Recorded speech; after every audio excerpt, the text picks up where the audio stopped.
Good evening and happy Friday, everyone. My name is Matt, otherwise known as GrapeApe, and I will be your host and judge along this adventure we are calling the Reaver Express. We are joined by our ever faithful players. Unfortunately, Gossamer, Sarah cannot be here, so the party will be a little sparing on halfling luck. But we do have our other players here tonight, ready to get into some shenanigans and trouble. Mark, why don't we start with you? Do you want to introduce yourself and tell us a little bit about what's going on? Yep. I'm Mark, go by Organic Bite. I'm playing Barclay Cleric, who is finally back in, I guess, okay standings with Carpessa, his deity. So, yeah, feeling better not to be at a disapproval of 4, -4 for rolling. So, yeah, looking forward to see what's happening this day in the fenn. All right, and Lou, how are you doing this evening? Doing great. Ready to see what lies in the future of the Order of the Chicken here. Well, who are you playing tonight, Lou? I'm reprising my role as Visici, the thief and jeweler. We'll see if this old coot can make it through another one. All right, and we have Dave. Dave, you have just recently leveled up to level 1, so I know we know last episode, but which character are you playing out of your survivors? I'm playing Pasternak, the Elven Sage, who I think we all guessed would be the surviving member of the pack. And so with with elves and thieves, I like to get find traps rolls and hidden door rolls, Dave. So if you could roll me 5 of those at your leisure, there should be a button on your character sheet under classes. And then I mix those up. So I take the 5 you give me and put them in, random order. And then when you want to search for something like a hidden door or if there is one there and I'm rolling for you, I'll roll like a d5 or you'll roll a d5 and then that will be the result. So it's still kind of random. So you can't metagame it. GrapeApe, I got a little click happy. I got you 6 rolls there. That's one more, right? All right. Well, go ahead and give them to me. So we've got leading off here. We had sorry, I had to scroll up now. All right, had a 26 starting off, then a 10, then a 17, then a 19, then another 17. All right, go ahead and give me the 6th one, Lou. That was all 6. Okay. Or wait a minute, hold on. I got 2 17s, a 19, a 26, and a 10. Okay, apparently no. I have double vision tonight. I guess it was only 5 rolls. All right. 6 earlier. Dave, do you got 5 find hidden door rolls for me? I do. A 17, an 18, a crit for a 24, a 14, and a 16. All right, and let us move on to Chris, who is our other elf. Chris, how are you doing tonight? And tell us a little bit about yourself. I'm doing great. I'm calling you from beautiful Los Angeles, California, and I'm playing the role of Coral, the other elf, notable by his 4 personality, and by the fact that he has just, I'm pleased to announce, reached level 3 as of the experience from last time. If it is okay, I would like to go ahead and roll my D6 level up hit points in the chat. Absolutely. We would love to see that. We'd love to participate in that. Now, notoriously, the players have rolled horrible rolls, 1s and 2s. I got a 4, which is not terrible. Not bad, above average. Do you have a stamina modifier? No, I have a stamina of 10, so. All right. But that takes me to 15 total hit points. A little bit beefier. Do you have 5 hidden door rolls for me? Okay. 17, 8, 23, 23, 15.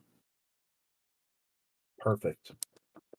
That way you can keep a little mystery when your players are looking for things and just have them roll a d5. They're still getting to roll. They're still utilizing the rolls that they rolled originally. And adds a little mystery. Cirrus, I believe you're the last one we need to hear from tonight. How are you doing? Doing pretty good. I spent last weekend running DCC at MEPACon. That's the Mideastern PA Con. Ran 4 full table games. Could have run more, and we're actually looking at setting a dedicated OSR block up for the fall convention. It's a twice-a-year convention, spring and fall. So we're going to have an OSR block in the fall, and I hope that anyone within driving distance of Bethlehem, PA can join us in the fall for tabletop, card, board games, RPGs, and especially OSR games. Nice. I saw some pictures on our Facebook group, DCC Rocks. Did you get to play in any games? No, I got to talk about a lot of games. I grew up in the area there, and I'm very fortunate in that there's an argument for the Lehigh Valley and Valley Forge being one of the birthplaces of miniature gamings, because there's a lot of miniature gamers back in the day. And I grew up going to local cons as a kid. And I mean, I ran my first con game when I was like 16. So I know a lot of these people. So a lot of it was catching up with people. So this time I didn't actually play in any games myself, but caught up with a lot of good gamers in the area. Good deal. Well, we're excited that you're spreading the good word of DCC to all the other people out there. Let me turn my light on my face here so you guys can see me. Do we have a recap? Who would like to give a recap of what happened last session? Oh, well, first, of course, you can't see her, viewers, but Elena, how are you doing this evening? I'm doing great, Matt. I'll relay what Elena says since you guys can't hear her. I had pizza for dinner with anchovies and mango on it. Oh, Elena. All right. Who wants to give a little recap of what happened last session? I think Lou would make a good historian. Oh, buddy, how wrong thou art. Lou, you're a storyteller anyway. Yeah, but the old memory is not what it used to be. Here's what I recall. I recall that we kicked butt in the fenn. We ended up smashing the staff on the rock, ended the curse, and coming back home, we realized that you just can't go home, can you? We get there, we realize that the little trouble we stirred up in the next town over has carried on, through the kingdom, and the king has sent out patrols looking for us. And so, despite our best efforts to try to convince ourselves we could stay there, we took the hint and fled town. We went up and explored the hut on our way, and that's kind of where we ended. And so I think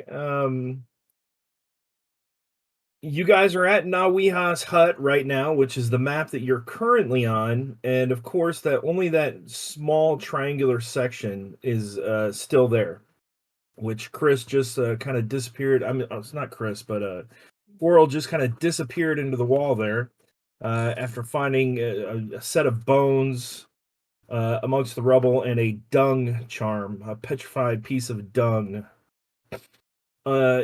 Undetermined what animal it is, but what do you? It's evening, so it's taking you a full day to get to Nawiha's hut. It's about 22 miles between, probably about 20 miles between Fallon and the Fenn, and the last 4 miles is in the muck and the swamp, and so it's a little bit harder going. What would you guys like to do?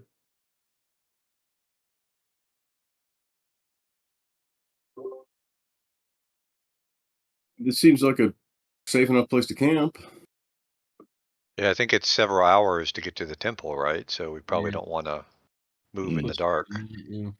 It is a little island kind of surrounded by water. Now instead of black sludgy tar-like water, it is clear. Well, not clear, but like flowing, regular stream, creek, It boggish seems, kind of water. it seems healthy. Hel- It's Healthier than it was for sure. So are you guys camping the night here? I think it makes sense. Are you Yeah. setting a Close as watch? any.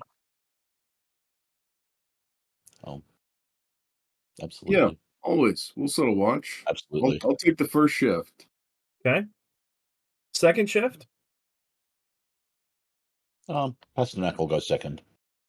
Third? The Yeah. C2 the third. Kick him when you need him. And Barclay can take the last one if there's still more needed. Barclay and Daphne on the last one? yep. All right. So And before we go to sleep, Barclay will, say, Daphne, you just, you're looking better. You're looking better these days. A little long in the, face, but you're looking better. I'm glad to see you up and around. I think, maybe I can help with the, kind of bringing back a little bit of that vitality to you to kind of help getting around if you want to, it looks like you're still a little weak. Daphne, time will be what cures Daphne.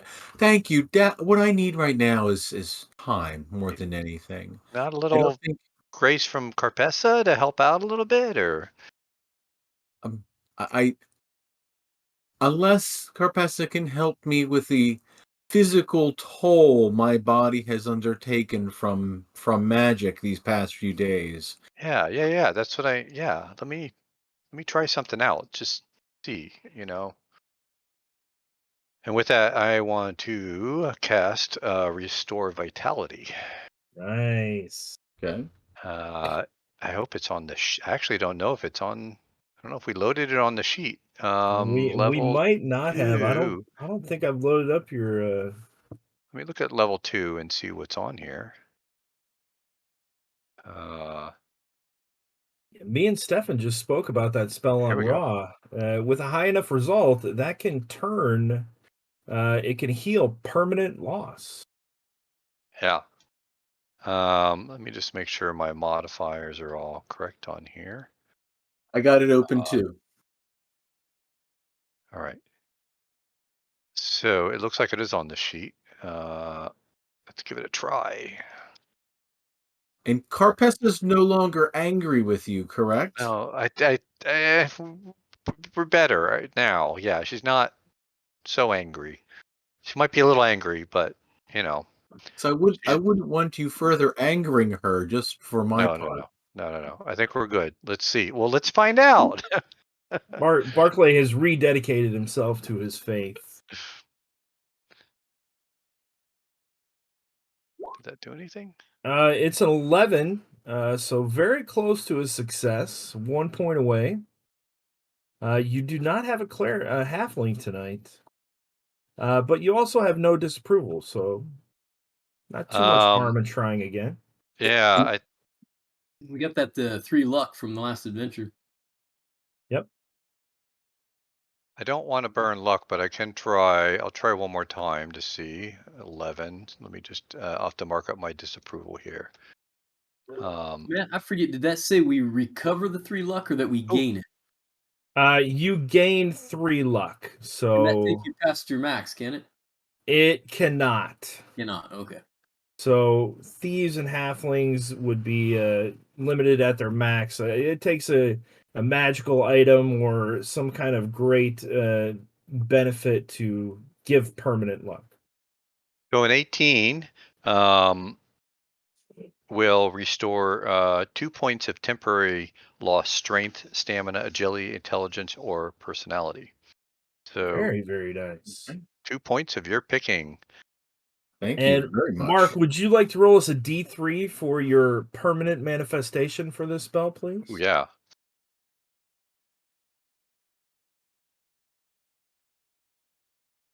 Oh, 1 is kind of boring. No visible effect. We want something more exciting than that. 2. The target is cured, and the mark of the cleric's deity appears as a birthmark or small scar in the place that was previously affected by the ability loss. What stats are you replenishing, Cirrus? Well, I'm gonna have to do stamina because my stamina is so critically low. My stamina goes from a 3 to a 5. So I think probably over your chest, maybe center mast or somewhere around your heart area, where you've been sacrificing all this.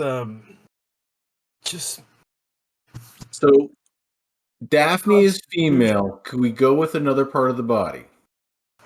No, we're equal opportunity here. Equal opportunity.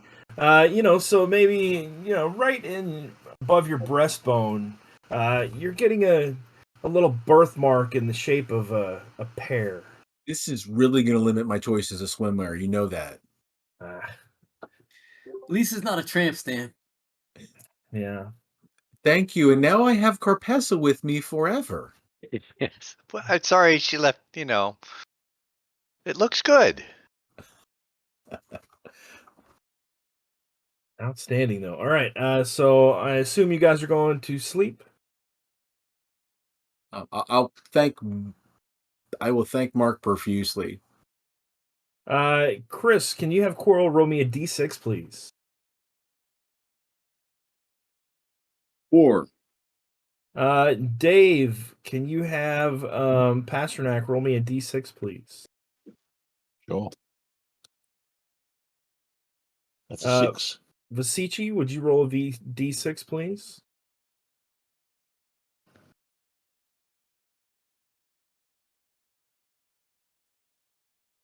And Barclay and Daphne, would you guys roll a d6, please? Or one of you. All right. The night passes without incident. You wake up the next morning. What would you guys like to do now? Spell burn goes down to 0. Lost spells are gained. I think you guys should all be at max hit points by now, but Daphne would gain 1 more point of ability loss. She'll take that in stamina too. Okay. What is the plan for today? I'm changing my spells around a little bit too, if you want the list or not.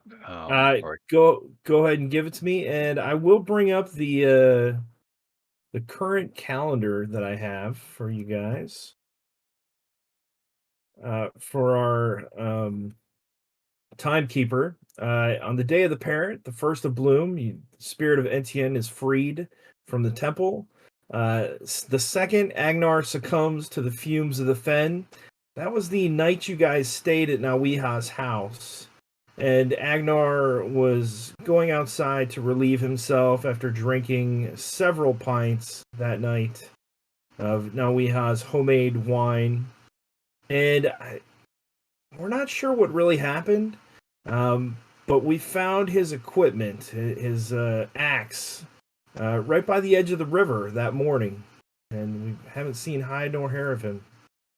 Perhaps he'll come back, perhaps he's gone forever. On the day of the hyena, a new group of survivors appeared, or candidates to break the curse of the fenn. One of which is Pasternak, who is with us now. The fourth, the staff was broken on the swearing stone.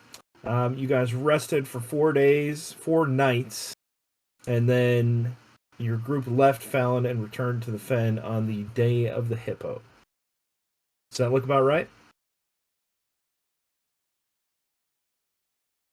All right, good. You guys are quiet today without Sarah here. I had us leaving on the 10th, but I don't know why. I couldn't tell you why. If you can backtrack the events by watching all the old shows, You scroll up in the chat. It's still, I'm talking about holidays in the chat last time, but no. So we're now at the 8th or the 9th? I would say today is the 8th, the 9th. I'm sorry, the day of the crocodile. Morning of the 9th. The morning of the crocodile. All right. Do we want to head for the cave, or are we interested? Was the temple just a place to stay the night, or what do we think?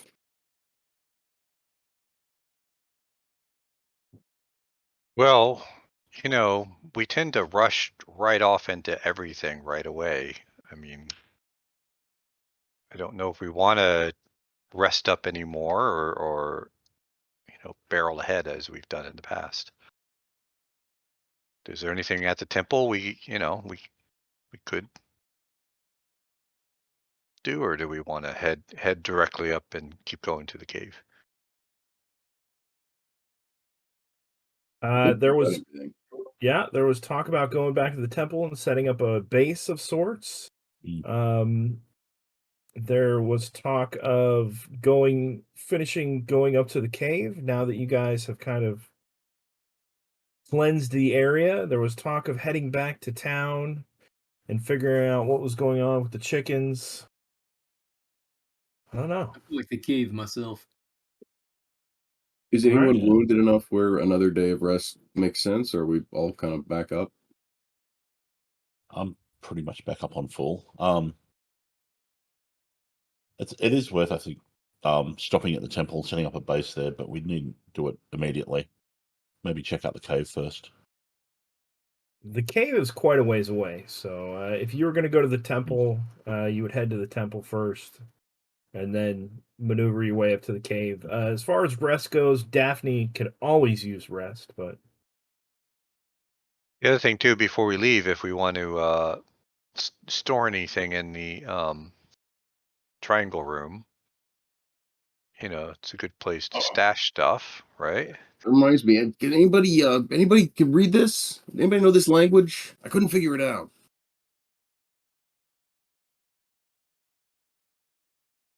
You found that in the room? There are 3 languages represented on the docks in the room: Common, Naga, and one mystery language that I do not read. Common, elf, take it. gnome. Matt, I'll look at it. Common, elf, kobold, gnome, and old common. all right, let me Got a bring read it up. languages ability.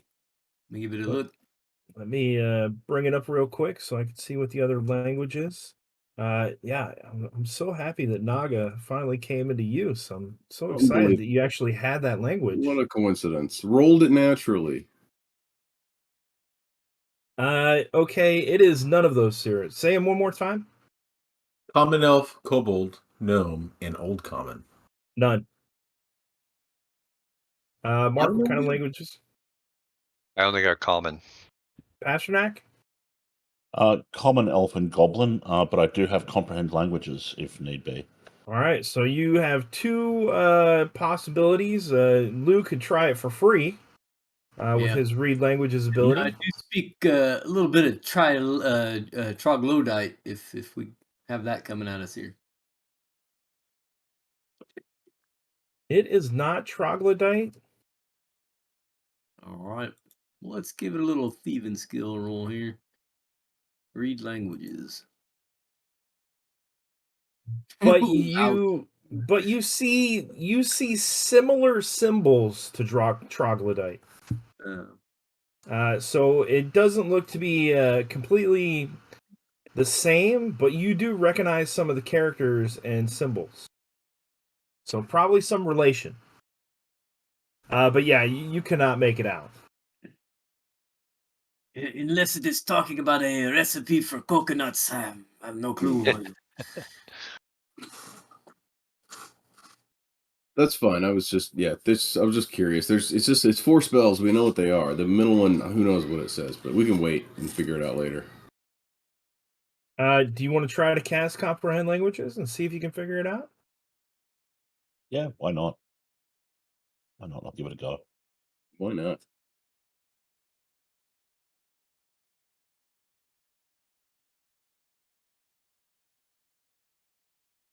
Can't hurt. I'll just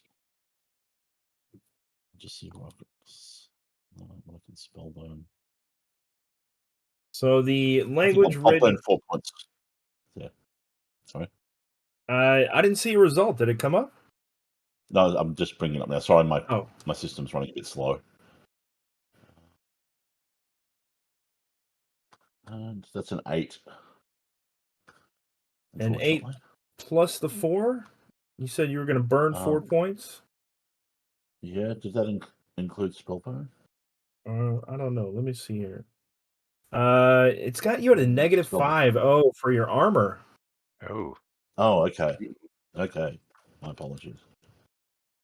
So That's what kind of okay. armor are you wearing? I think I was wearing chain, but Yeah, so that is going to affect your spell casting big time. yeah. But it doesn't show +4 on it if you did burn 4. it does not show +4, so it would actually be a 12. 12. And this is mithril. Since you are elven, it is mithril.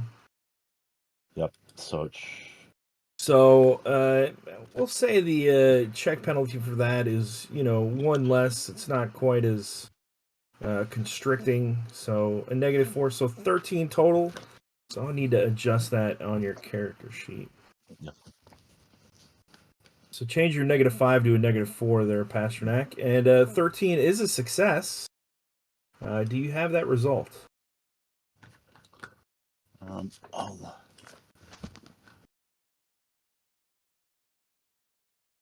And for 3 rounds, the magical reverb from casting this spell washes you with eldritch energy.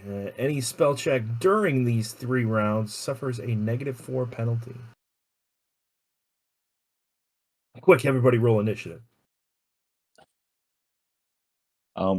my result: caster can read writing in one terrestrial language for 1 turn.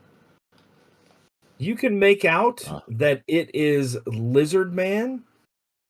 Mhm. So you immediately identify the language as being Lizard Man. The part in common dictates what the spell is. The part in Naga gives you the best circumstances, phase of the moon, best components to learn these spells. And the part in Lizardfolk describes the best locations to cast these spells, to learn them as well. If the criteria of each of the second and third are met, it would be an increase in the power of the spell. For example, if you had the color spray spell, which is one of them, you can cast it from the common writing and learn it regular. If you cast it under the right location circumstances, like standing in the sacrificial blood of 3 innocents, then that would be a bonus die. So it would be cast at a D24. If you cast it standing in the blood of 3 innocents and during during the correct phase of the moon, with the silken thread of the golden sheep, then that of course would be a D30. I don't usually picture in the blood of 3 innocents as a location. I was thinking something more like under a tree or. So, I mean, of course, there's those too, but Okay. Oh, I thought it was a tavern. Isn't there a tavern called that? No, I'm just kidding. The blood of 3 innocents, maybe. Yeah, that was just an example. So yeah, there's various locations and various circumstances that can be met to increase the effect of these scrolls. Excellent. Well, I'll quickly transcribe the lizard man bits into common. So In 10 minutes, you can give me. Let's see here. They are complex. They are arcane in nature. You don't understand this language, naturally, as if you were a reader, an expert. So let's see. There's 1, 2, 3, 4, 5, 6, 7, 8 spells. Give me a D8. See how many you can translate. Because you could always cast it again at another time. that's 7. All right. So everything except Nithal's porcupine coat, you're able to determine the location for those. And I will come up with and give you guys the determining factors for learning those. It's going to be tough, though. D30, that's a powerful spell.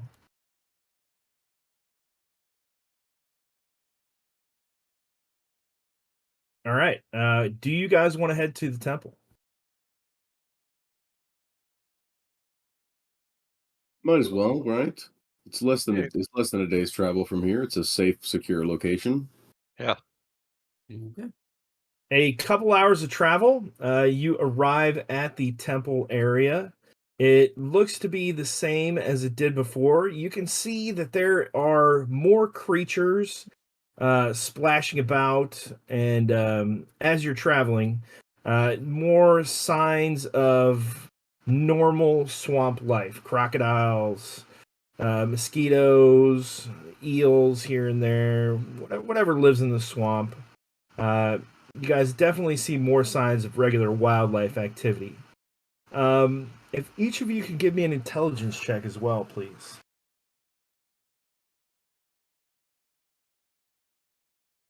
As you are coming up to the temple itself, it appears in the same repair that you left it.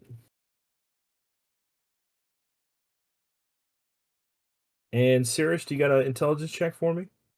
Yeah, hold on. Character sheet. There we go. Vasici, as you're approaching, you see in some of the more drier, muddy ground, strange footprints that definitely look to be lizard-like, but humanoid lizard-like. So there's definitely activity here that was not here before. Okay. I'll point that out to everybody. They may not be the only ones seeking a refuge in this temple.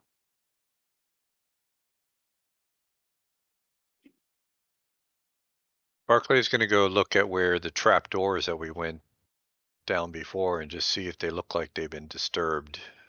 Is there like dust that's blown onto them, or does it look like they've been kind of opened and swept clean?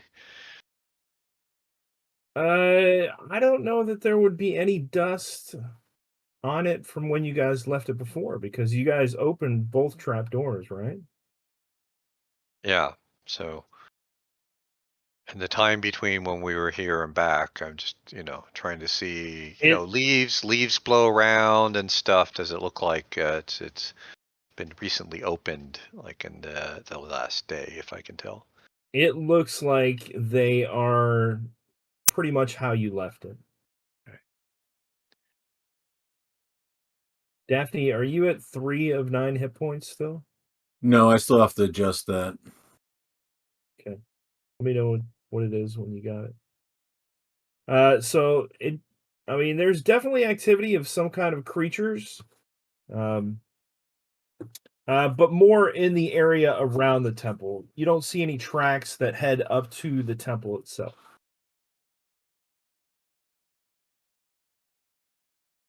What do you guys want to do? We go inside and see what it looks like now that hopefully the rat infestment's gone, or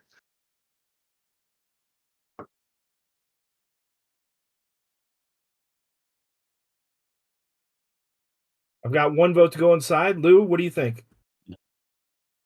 I mean, we're here, so if you guys want, I'll scout ahead. All right, Yeah, not much point update. camping out the front. Let's cautiously go in. Go ahead and update your tokens. Lou, you only have 5 hit points total? Yeah, I came back from the dead at one time and took out my my stamina, which took out a bunch of my hit points. All right. So be it. Barclay could probably heal that now. And Oracle's not here. Well, Oracle's with you in spirit. Daphne, what is your hit points? 6. 6 out of 9. All right. I've got the tokens. Let me move you guys over to the map.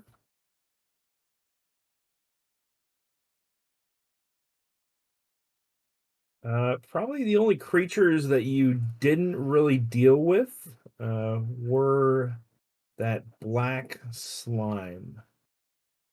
What door are you guys going in? Are you going where the liquid is or where the jail was? Probably the liquid side. Yeah, let's go in the pool way. Or pool. Yeah. All right. Lou, how are you checking? Sneaking in there, or you want to be silent? Yeah, if they want me to go ahead, I'll go in and try to be all move silent and all that. It's your job. So give me a move silent check. Yeah. I'm You gonna burn some climb luck. down the ladder, and it creaks severely as you go down. But Can I you, burn some luck on that? yeah, you can. All right, let's what is it a D5 nowadays? It is a D5.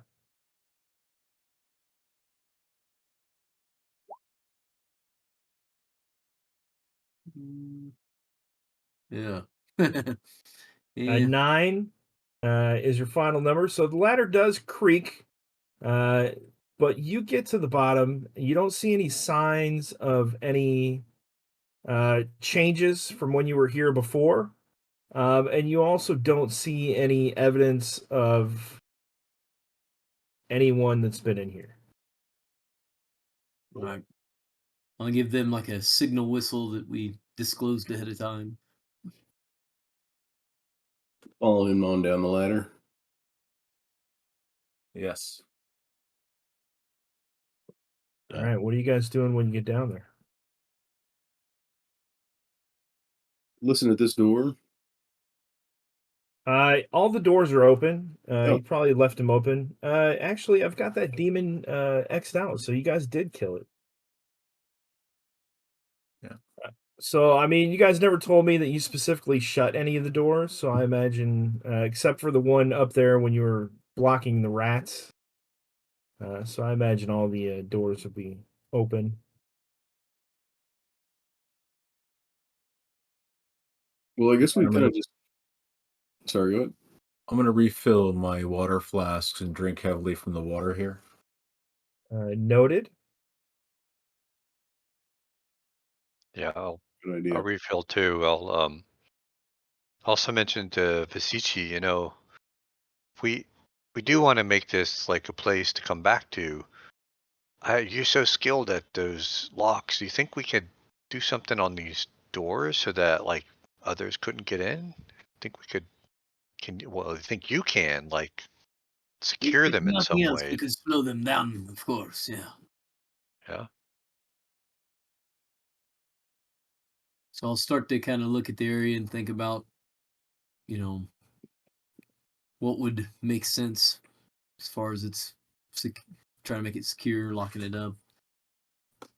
You could definitely purchase some locking materials. I mean, you could fortify this place. In your estimation, make a good base of operations. Yeah. Just I mean, if we leave it and then come back, we don't find that there's. Also, while we're sleeping down here, it'd be nice to be a little secure. Probably the biggest threat might be from I mean, just natural area, surrounding area. But nice underground fortified place. The walls still look in good repair. You could easily, fit some latches to the doors, repair some locks, secure it up. All right. You guys Barclay's are gonna just go ahead. Barclay's just gonna start walking around.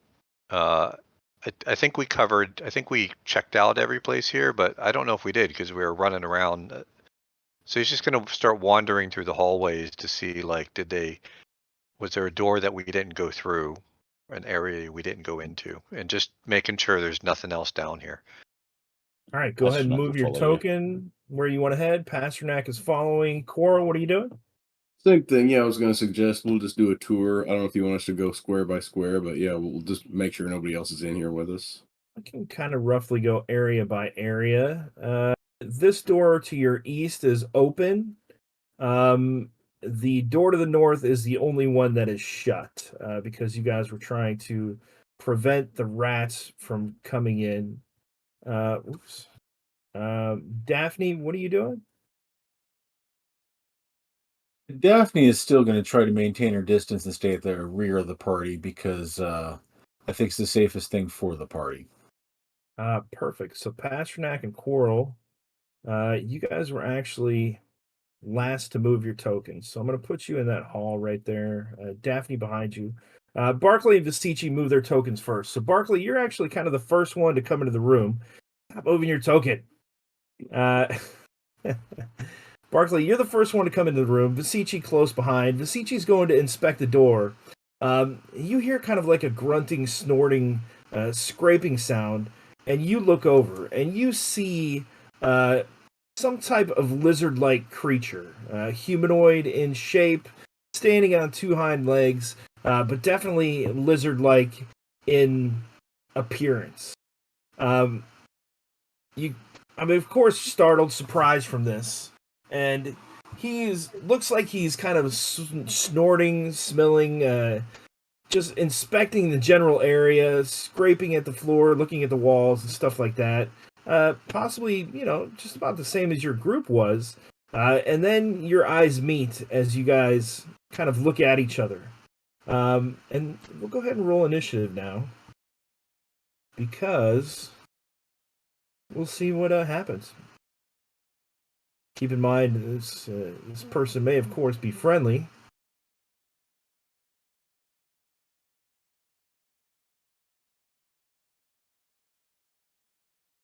But we'll see who gets to show their intentions first.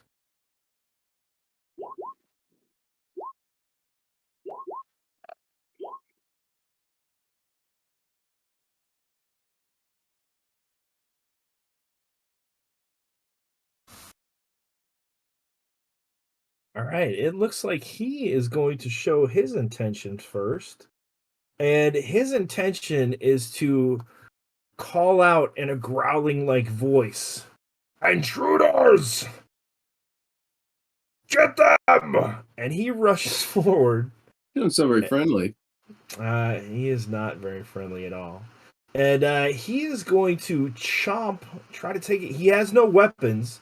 He only has kind of like a bandolier, a belt, with a couple pouches around his chest there.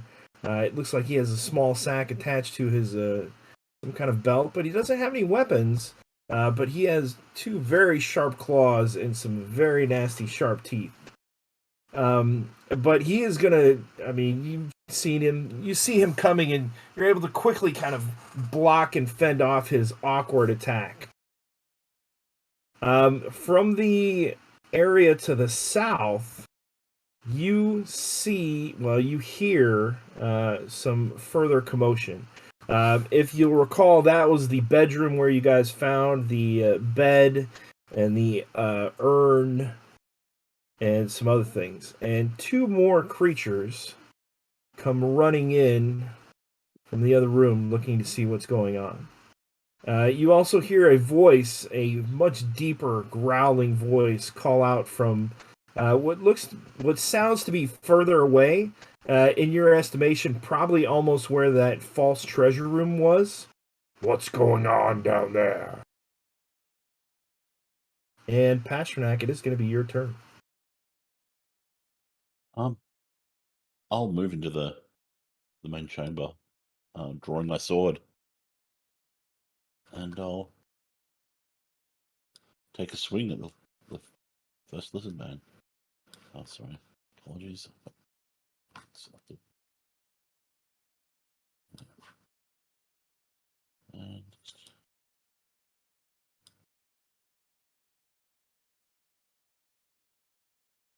that's only an AC 3. You rush forward, slashing wildly, but just as Barclay was able to dodge him, your blow glances off his hard, lizard-like hide, doing no damage. Visici, it is your turn. I'm gonna try to parlay. In my best troglodyte, I will hold out one of my cheaper jewelry items here. I have an inventory that I've made, and I'll kind of tell him, "Wait, a deal can be struck here. We're seeking some information." Give me a personality check, please.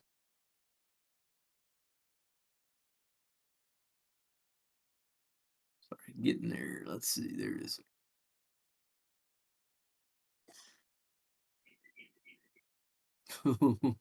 His eyes twinkle slightly, and you can see definite interest in the jewel that you're holding forward. But he also sees Pasternak swinging at him. He sees that you're a well-armed, well-equipped group.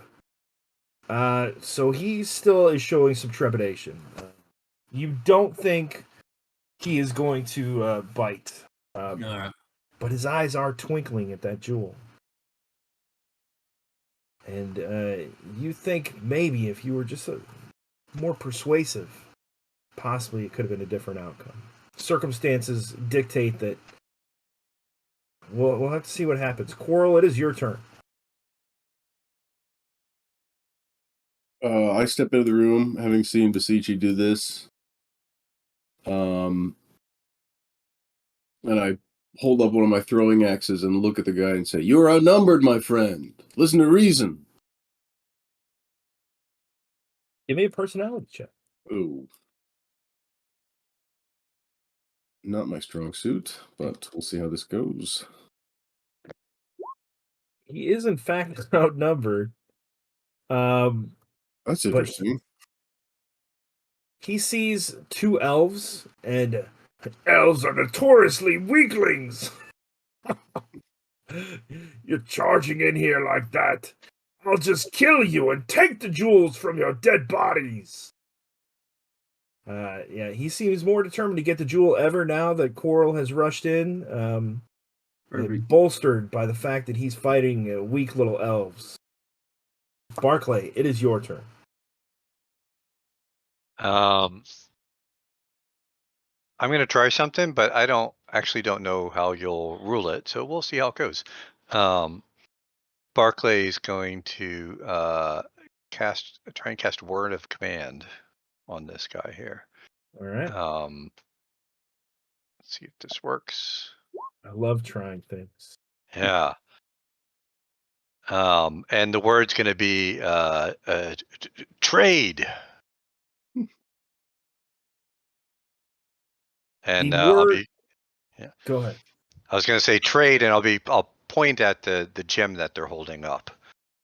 The word comes from all around the room, booming and echoing through the floor and the ceiling and the walls. Trade, trade, trade, trade, trade. And almost echoes down the hallway toward Daphne. You see a slight look of confusion come over his face as he looks at you and looks at the bauble again. And then he kind of shakes away whatever cloudiness was flooding his mind. I'm going to trade. I will take it and trade with my friends for their giant club. And you can look into the other room and see that one has a pretty massive club he's holding. It looks like a swamp stump. Still with some dry seaweed and muck all over it. Daphne, you're in the rear. What would you like to do? Oh boy. Can I get up here behind Quarrel? Yes. And can I see this guy here? This fun gentleman here. Let's go to our ruler here, and I'm going to give you the benefit of the doubt by going from the top of your token. Right there underneath, you're blocked by the wall, but Quarrel is kind of in half of a step. I'm assuming he probably would have stepped up into the room, but he probably would be right there. So is that accurate, Quarrel? Yes. So with the repositioning, let's get the ruler out again. Yes, you can see him. All right. So we're going to do a flaming hands, and let's kick the. I think we want to kick the karmic casting up on this. No, we're not going to. We'll cast it straight this time. So we're freezing hands. Oh my gosh, here we go. Casting it straight. All right. Feeling That'd confident. 17. That's good enough. Feeling confident in your magical abilities. No, I just don't want to. I'm still healing. It's going to be 1d6 points of cold damage here. So I'm going to go ahead and give you a d6 of cold damage. That's 5 points of cold damage. And as I say this, I'm going to call out, and I appreciate everybody's attempts to be diplomatic here, but I think we've kind of lost the boat on it, and you all are doing much better than Daphne can do on this. Daphne's going to call out, and she's leaning into it with her clawed hand, and keep in mind, she's got that corrupted, crazy hair. She's going to say, surrender, or my minions will slay you. The lizard folk looks pretty disturbed at the amalgamation of corruption coming from Daphne's body. And as you're casting the arcane words, a look of fear overcomes his face as the bolts of snow and ice shoot out of your hand, just blasting into him. A frigid chill fills the room as you can see his lizard-like skin begin to solidify, and the ice just overcomes his chest area, almost kind of frosting over as he gasps for breath. The smoke from his last breath wisps out as his warm breath escapes, and then you see no more as he collapses to the ground. The other two behind him, let's make some morale checks here. I finally remembered to make morale checks. Let's see what the other two are going to do. You guys can't see the morale checks, can you? Nope. Well, the audience can see them, and you guys can verify it on the video. But both of them stand their ground. They're looking at you, you're looking at them, and they disappear to the room to the south.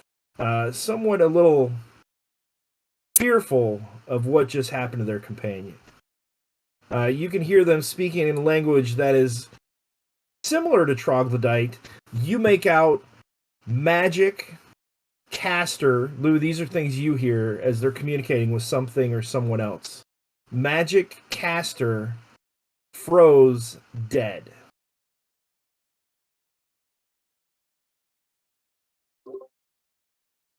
Now, The magic, let's keep it up. It is making them fearful.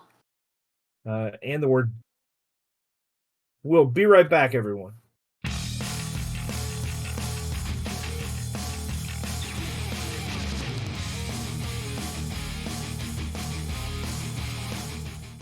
Sorry about that, everyone. We had a little bit of technical difficulties, had to reset, but we are back and in the midst of our battle. The two lizard folk just retreated down to the room to the south, and we heard them speaking to someone else or something else, talking about magic, caster, death, jewel. Pasternak, it is your turn.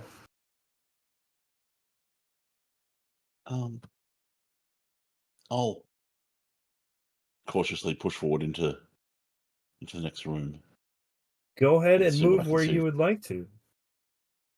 I'll So move to about tell there. tell me if you want to reserve the rest of your movement from what you see as you enter, because I will, normally you wouldn't split up your movement, but this may determine your further action. So let's see, you move 5, 10, 15, 20 to right there. Yep, so I should leave me with 5. Say that again. Should leave me with 5 movement. Yeah, so from right there you can see into the room, and you see kind of the desk area right there, and this curtained area right here. The curtain area has been ripped from the wall, so it is laying on the ground, and the corridor beyond is bare. That is what you can see. Would you like to move your other 5 feet or do anything else?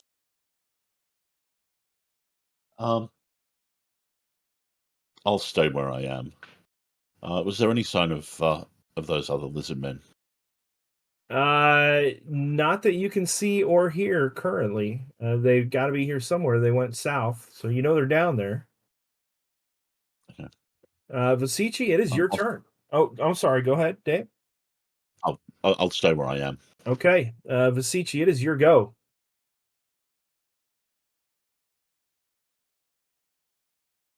You might be muted, Lou. All right, so I'm gonna tuck the jewelry away quickly as I'm moving in, following Pasternak here. Right. From here, That is 25, and you can see a little bit more with your kind of unangled view down the corridor. You can see that the other corridor is open, and you remember there's kind of a crawl area there. You can see crawling out a very large scaled, looks like a massive crocodile head. Different from the lizard folk you see before. This guy looks much more vicious, mean, huge head and mouth. Massive, hard scaled, nubbed head is kind of on all four knees, almost like crawling, like scampering. wow. But he looks. How far away is he? He is 5, 10, 15, 20, 25, 30, 35, about 40 feet from you. Oh, I was looking the wrong direction. There he is. All right. That's pretty far. This door is open. Is that correct? The door is open. Does it have a lock on it? Give me a luck check. Yeah, it does. It's a bedroom. It does have a lock on it. Okay. I'm gonna slam the door shut and see, that's 25. I don't know if we can fudge that extra 2 foot or not for my movement. But Yeah. I'd like to shut it and attempt to start picking the lock to lock it. Give me a pick locks check.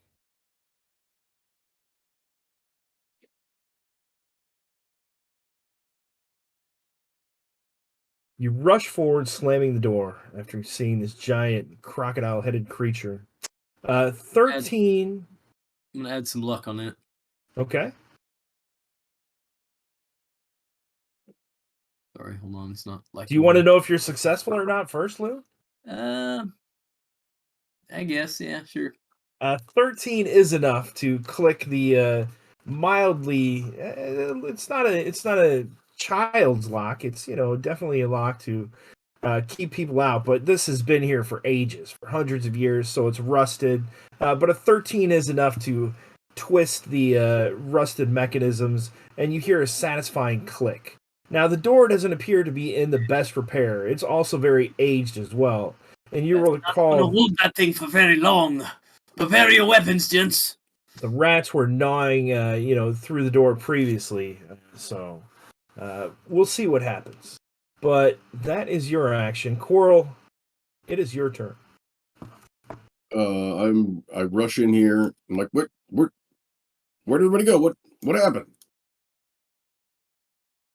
Is the door open to the north? Is there anybody visible there? The door is open to the north. You don't see anybody visible. This, let me clear this off for you. This, if you'll recall, was kind of the prayer area that had the segmented star-like, looked like kneeling areas, cushioned kneeling areas. So,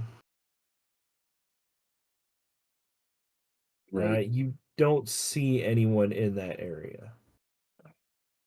Okay. Well, just noticing Vasici at the door there, I'm just gonna kind of aim in that direction and wait to see what happens. He said it wasn't going to hold very long. Something nasty was on the other side. So that is the information you have. Barclay, you're up. Had we heard any sound coming from the north or where Barclay is so far, or is it all coming from the direction straight ahead to the? Give me an intelligence check.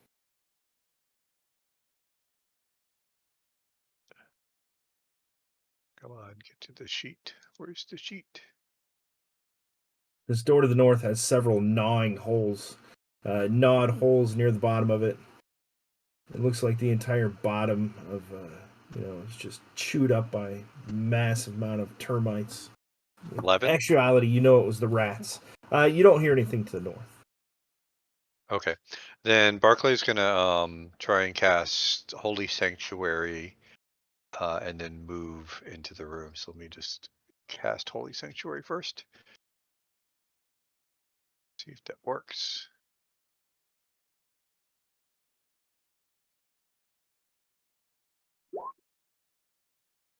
Oh, that's not bad. Lasts for 1 turn. So enemies must compel against other targets for 1 turn. All right, if you could remind me of that, if I Yep. try to attack you. And I'm gonna just move in so I can see what's going on into the doorway here.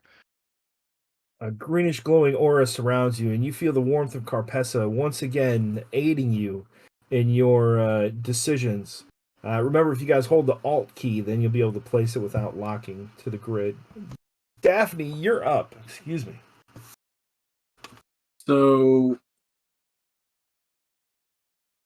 she's gonna run in here and she's gonna try to. I'm a little bit worried about where Vasici is right now. So she's gonna come in. She's gonna be right there. 10.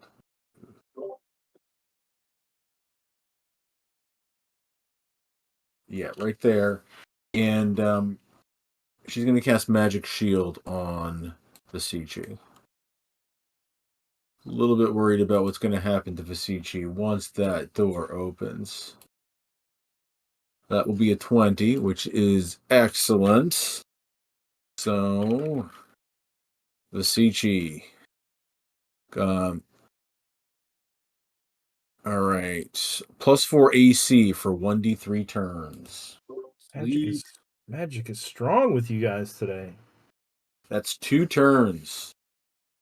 So 10 minutes. 20 So, minutes. 20 minutes. +4, Vasici, make sure you remember that. So, and that well manicured hand, bright blue nail polish, is hovering around you, circling and kind of rubbing the back of your neck, getting you pumped up. You hear some conversation going on the other side of the room, and then you hear some movement, and finally you hear that very gruff, deep, growling voice, gritty voice say, "We want to trade for the jewel. Send the jeweler inside." I think you just asked us to send in a Lunchable.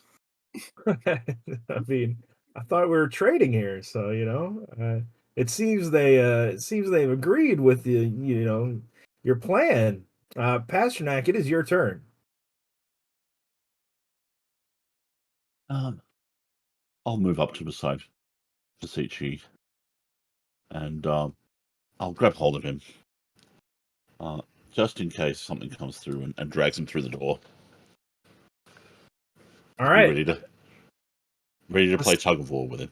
Vasici, I guess it's your turn. The door is locked, and they sound like they want to trade. What are the floor here? Is it made of stone tiles or is it roughshod? What do we got? It is stone flagstones, so pretty heavy blocks. Okay. A few cracks in between. And the door being a bedroom probably opens inward. Does. So I've got this belt of 7 daggers that are coated with the Shrike scale, the scale Shrike paralytic poison. Okay. I think I'm going to see if I can wedge a few of them in between the flagstones, just outside the threshold of the door, so anything coming through has potentially got a chance to step on them. You know what I mean? Like facing upward. These are throwing daggers, so I assume they're thin metal blades, with hardly a handle on them. I would think that the door opening might, unless you're putting them out of the arc of the door. Is that correct? Well, okay, so it's a. Let me get rid of my character sheet here. So below us is a bedroom. Is that correct? Correct. All right. So I'm guessing the door is going to open into the bedroom, like most privacy doors. Yeah. Not out. Yeah. I'm sorry. We already clarified that. Yeah, I so- see what you're saying. Yeah. Kind of like spikes if they step on them. Exactly. Yeah, like caltrops or whatever. But these are just pointing, sticking up between the flagstones. Give me a disarm disable traps check. Sure. Pull the character sheet back up.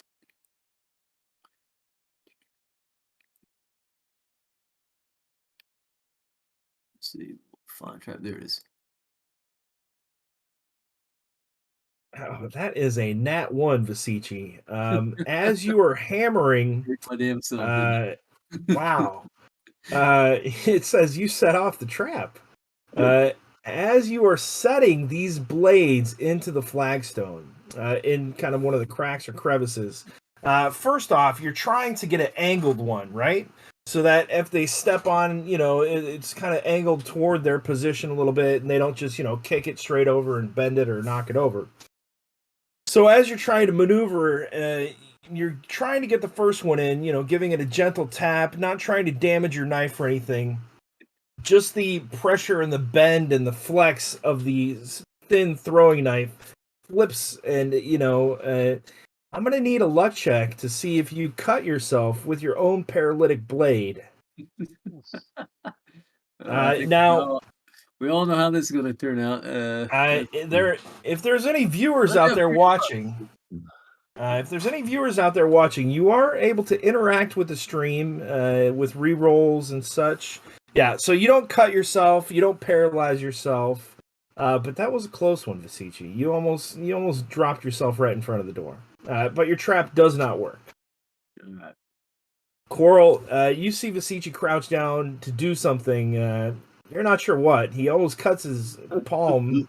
Like, what are you doing? Do you want to open the door? Should we close? What's going on? Quit talking! You're distracting me. Okay, take your time. I'm here. I'm just let me know. All right, Coral, do you want to do anything? No, I mean, I'm not leaving the room, and I'm not going past anybody, so I'm just gonna be ready. Barclay, do you want to do anything? Yeah, Barclay is going to reach into his bag and grab out some sling stones and cast stinging stone on some of them, Okay. just to have something ready. Haven't tried this spell, so we'll see how this goes. This is a pretty good one. I'm yeah. pretty sure the stones last all day or something too. Yeah. Yeah, different. They last, and I guess they don't turn into something until they hit something. So if I can make it go off, so let's just see. Where is that? The magic is strong with you guys today. Stinging stones. Oh no. So not disapproval, but Not your disapproval, but disapproval will go up by one. Yep. Daphne, it is your turn.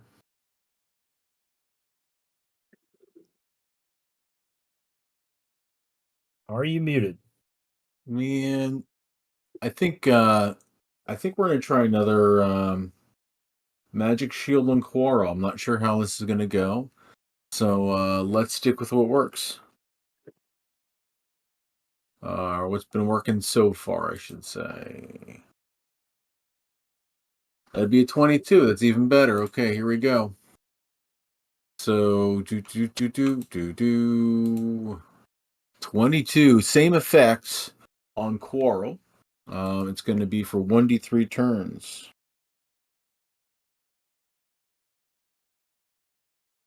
That'll be 2 turns on Quarrel. Plus 4 AC. Plus 4 AC. Yep. All right, Coral, make sure you remember that. You hear from the other room. Where is the jeweler?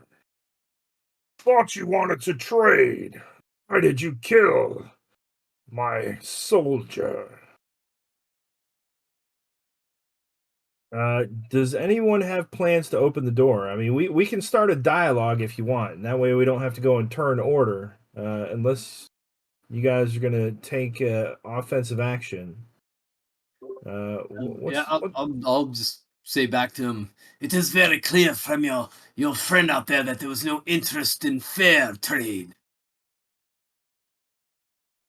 We have things to trade. Come inside and let us discuss it. He's not going in alone. You hear shuffling on the other side of the door. Something is going on in there. Not sure what. So I think several of us speak Old Common, if I remember correctly. Right? Someone else nod their head. Old Common, understand Old Common. Yeah, all right. So I think we should pull them out of the room and attack them.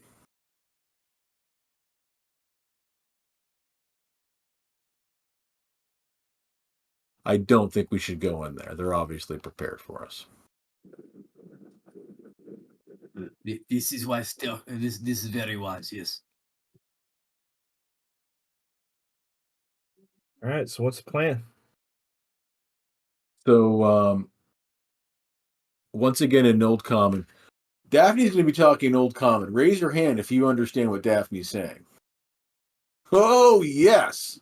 Okay, Vasici, you and me. So this is what I want to do. Let's flank them. I don't know, Elvin.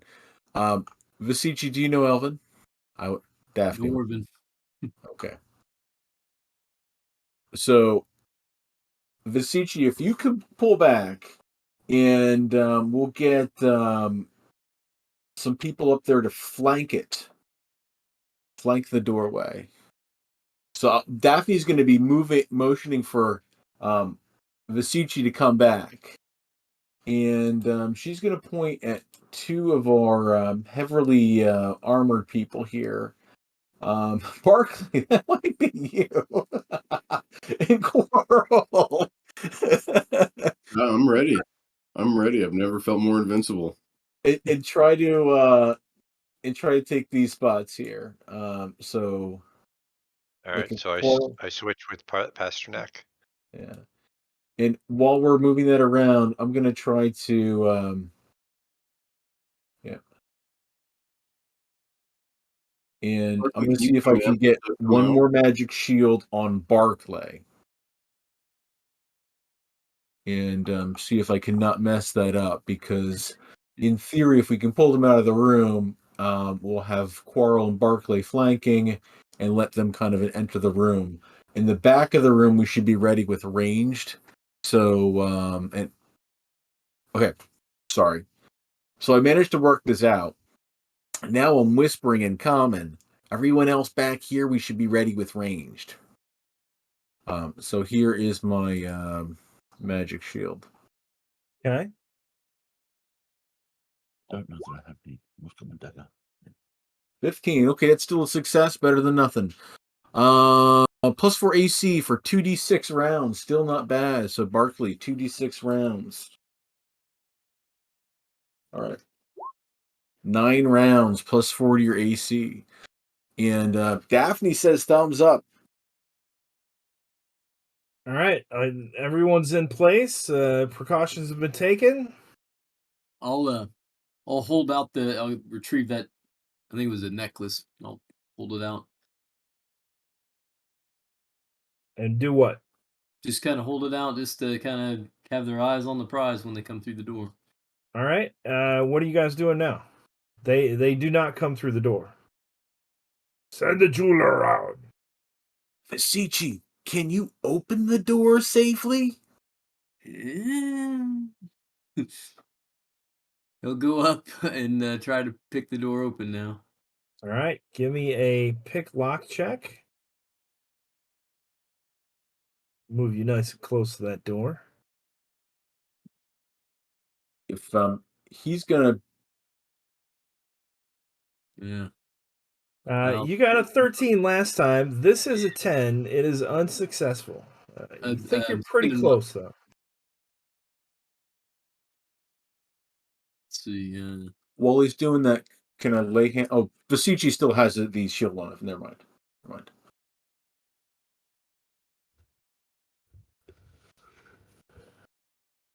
So a 10 is unsuccessful. Sorry, I'm trying to spin luck. I just keep typing the wrong thing in the box here. Look under your class die, Lou, and there is a luck button. If you hit class, Is that you'll have a under luck button. More stats? It's under class. Your class button. All right, there's class. And then just scroll down. There should say luck die. Luck die. Ah, there we go. How about that? That way you We're don't gonna have to take 2 rolls type. on that. 17 is enough. You hear the satisfying click, and the door is unlocked. Quickly back to my position that I had. Are you going to open the door first? I would let one of the tougher guys open if I were you. Yeah. Okay. It doesn't matter who's tough. Just send in the jeweler so we can trade. Since you didn't say you were whispering. Who is opening the door? Barclay will step forward quietly. And do I have to turn the handle or do I just push it? You have to kind of thumb push the lever down. Yeah.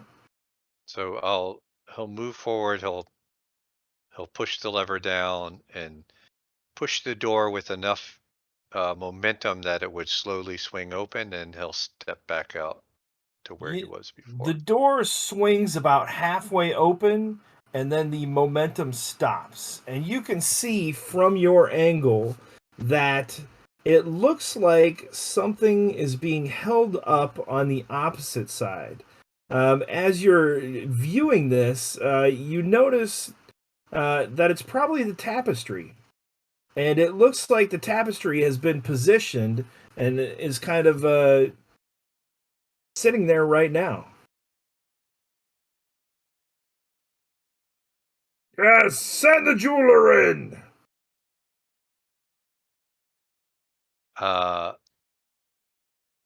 So Barclay's going to... We heard the door open. Send him in. And the voice, you can hear the voice coming, very distinctly from somewhere pretty close beyond where that... So Barclay reaches into his pack and pulls out a flask of oil and points at it to everybody else and motions like he's going to throw it in there and trying to see like do other people have this? If not, like this is going in. So I don't know if anybody else and I'm going to look to Pasternak behind me, and I'm going to make the symbol that every ancient warrior knows, which is the Bic lighter symbol, to like like help me light this. So and then Speaking of lights, it's dark in here. What kind of lights do we got going on? I'm assuming you guys would have lit lights. So who has a light and what is it? Daphne has one of her lanterns lit. She's holding it in her non-claw hand. Okay. She has 2 lanterns, by the way. This is lantern B. It's the one with the little doily marks around it and the flowers. Okay. Anyone else want a light, or is that good enough? Well, see in the low light, so we should be all right.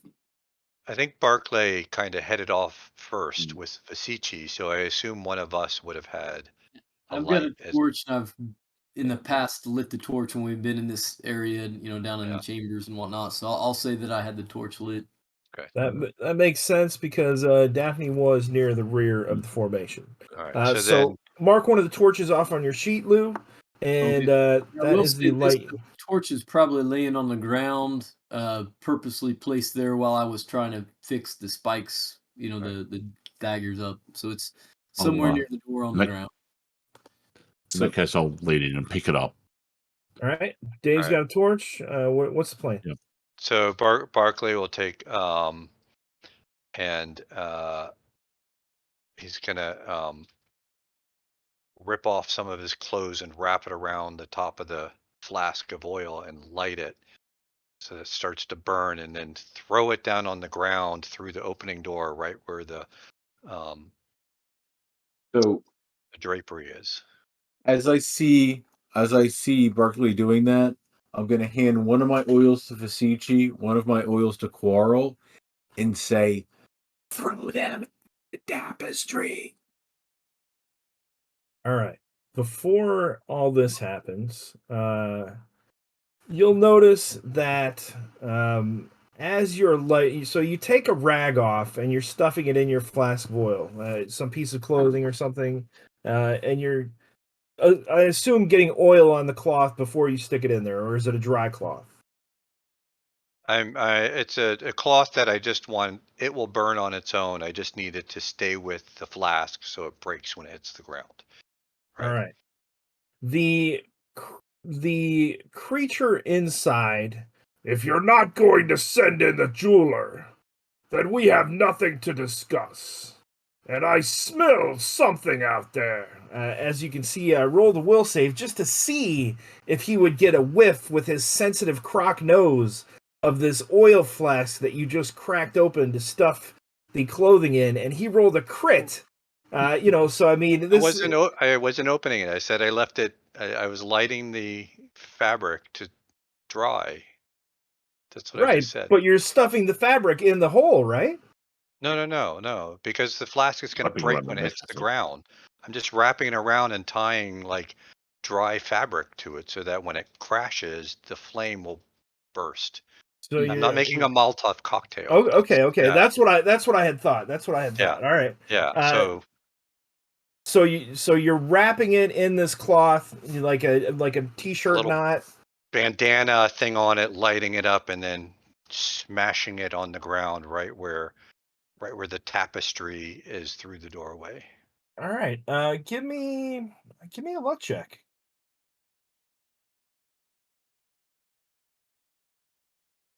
Check. Luck You could check. get that TPK. Yeah. Is Oh, that that's the wrong button. I have a luck of 5. No, I failed the luck check.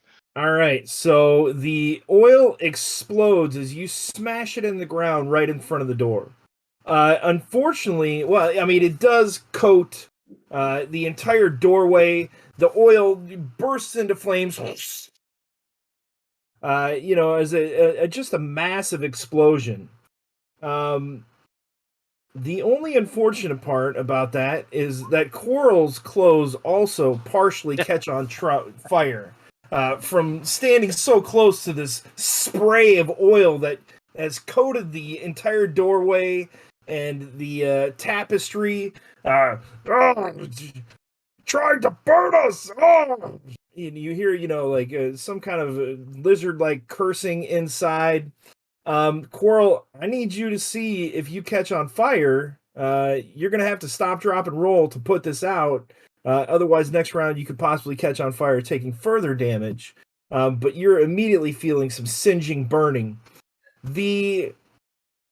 You hear a command being given, and now we'll go back into initiative as the tapestry begins moving out the door. So they're pushing it through the door and they're coming in. So their movement is to push this flaming tapestry ahead of them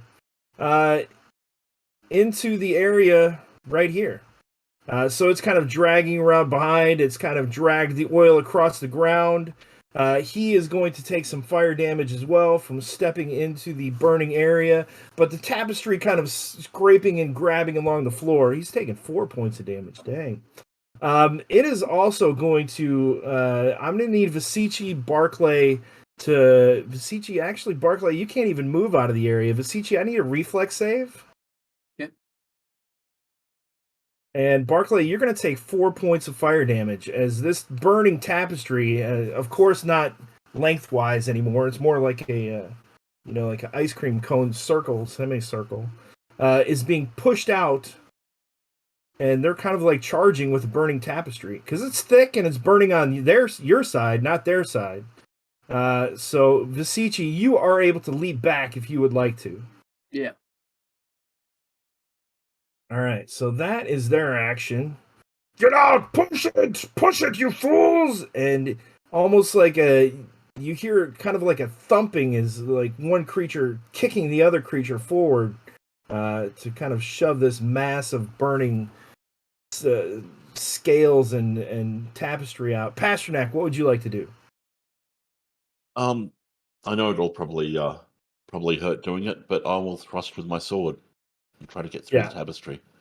You can assume that they're right back there. Of course, you can see their tokens. You would not be able to see them in the room. A flaming tapestry is kind of right in front of you.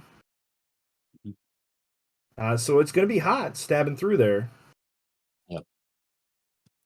I figure they've got to be behind there holding the tapestry up. So it's almost kind of will... draped over their heads. I mean, this tapestry, you can see little kind of like lizard paws, not even paws, but like claws holding it up from above the fingertips.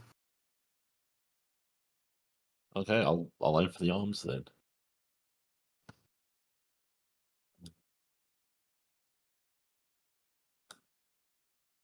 Sichi, you're going to be on deck. An 8 is not going to be enough to cut through this thick tapestry, and I need you to make me a luck check, please. Sure.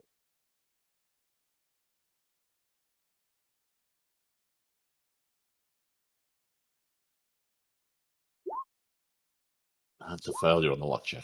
You're going to take 2 points of damage as you just get a little bit too close to this burning tapestry, and it causes you some small burns on your arm and wrist. Fasichi, it is your turn. All right, I'm gonna drop the jewelry and take out the snake bite bow and make an attack with it. Just kind of dead center of the tapestry. All right.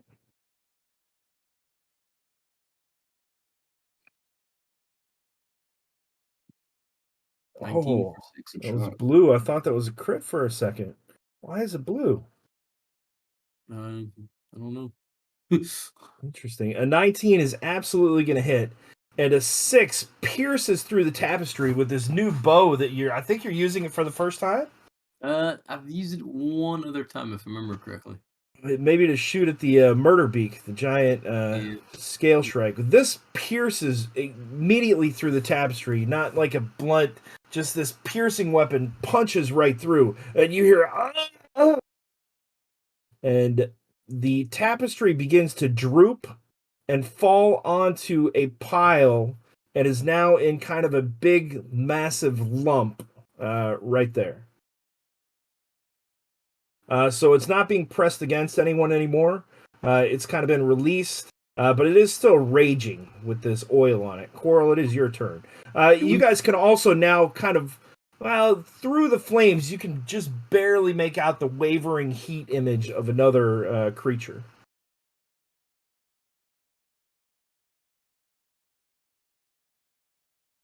Coral is very concerned for his magical wooden armor. He's going to take 2 steps back here and empty a water skin over the lower half of his body. Coral, I forgot about that. Do you take double damage from incoming fire? No, I do not. But you've almost had it eaten by termites, and I'm sure if I let you, you'll burn it away. So I'm going to do what I can to protect myself here. I forgot all about that. All right, so you shouldn't have mentioned it. I really shouldn't have. You douse that out, and Barclay, it is your turn. Am I still close enough that the flames are burning me, or? I need you to make agility check. Well, so you were already being burned by the flames, so you need to put it out. So it's a reflex save to put it out, or you can a reflex save to see if you're caught on fire, or you can just stop, drop, and roll to definitely put it out if you don't want a chance to reflex save. I'll try a reflex save, see if I can put it out. Oh, nope. 4. That's pretty bad. Do you want to stay in a 4? Yeah, I'll stay at a 4. You roll me a 1d6 because you are indeed on fire. Some of the splashback of the oil is still fresh on the tapestry, and they pushed it right up against you and rubbed some of the oil off on you. you're going to take 3 more points of damage, and you're going to have to use your action to stop, drop, and roll. Or you're going to take, if you take any other action, it will be continued fire damage. Okay, then I'll do that. I'll try and roll back in this direction away from where they are. Okay. So you remaneuver out of the way to put the flames out, which will be done. Daphne, it is your turn. So the one that is not dead, the one that is second row there that we can see on the table, can Daphne see that? Do I have line of sight to that one? You do. I mean, there's a big hump of lizard creature with a thick tapestry on it, with flames burning on top of that. So you can just make out a wavering kind of heat image behind that. Oh, just enough to be able to target it. That's all I need. So Exactly. so I'm going to do another flame freezing hands. And if this puts out the fire at this point, I'm okay with it. If that happens, starts to happen now. I think we've got the point across. Okay. This is going to be normal. Straight up 15. I believe that is just a D6. 1d6 points of cold damage. So, boop, boop. That'd be 1 point of cold damage to that one in the back there. Icy hot. All right. It is not enough to put the flames out, but I just looked up the bark scale armor for Quarrel's benefit. And Quarrel, I don't think it had come up yet, so I didn't tell you, but it is plus 1d to incoming damage from fire. You did not mention that, but that's Well, good to know. Okay. that's because you hadn't been burned before. You know, I got to save it for when you're burned. Fair enough. Okay. Lay these surprises on you. A plus 1d would only be, I think I rolled a d4 for you, so that would only be a d5. So just tack on 1 more point, we'll say. I will. I've been actually. Was I supposed to actually take damage? I haven't taken any damage. You didn't take damage? Why do I keep opening my mouth? You did take damage. You did take damage. You took the first 3 points of damage. Vasici was the only one who could escape. Okay. So you took the 3. Barclay took the 4. So you were on fire, but you went back and you went to put it out. So that would have been 1 more point on there. Okay. I will mark that extra D of fire damage in my inventory. All right. So you hear a, "What are you waiting for? Get out there! Kill them!" And you see the lizard folk in front of you get launched over the stumbling. He gets probably kicked in the back by this huge crocodile creature in front. He is going to need to make a reflex save to not even, probably going to fall prone right in front of you guys. That's exactly what happens. He gets pushed over, takes another 1 point of fire damage as he's rolling onto the ground, and he's rolling sideways as he launches over this mass of burning tapestry scales and rolls right on Pasternak and Barclay's feet, looking up with you with almost his hands like this. "No! No!" And you don't see the big crocodile guy, but you know he's in there somewhere. Pasternak, it is your turn. This lizard man looks like he's surrendering. So in that case, I'll level my sword at him, but I won't strike. Okay, he is under watch. Vasici?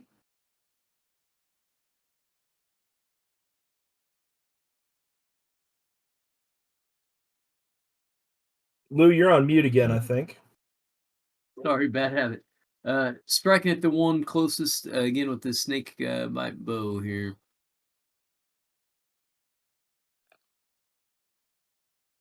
Yeah. I'm gonna hit my target. The one that is prone right in front of Barclay and Pasternak? Yeah. Yeah, so that would have been on a D24, but, you know, with such a horrible roll, I don't think it would have mattered. So you just kind of thunk an arrow into the stone, and it clatters off to the side, shattering your arrow and breaking it. But you're just kind of scaring him. He looks pretty terrified. He's got his arms up. No, no, trade! I'll trade. He keeps saying that word. Coral, it's your turn. I will also step up with my sword here and yell into the room, "Stand down! We've got your man out here. You're outnumbered. It's time to make a deal." Okay, Barclay. Barclay is going to try and heal himself because he's awfully low. So let me just see if I can get myself up a little bit, and that's a failure. Your disapproval's at 2 or 3? 3, right? That just brought it to 3. Okay. Daphne, what do you want to move at all, Barclay?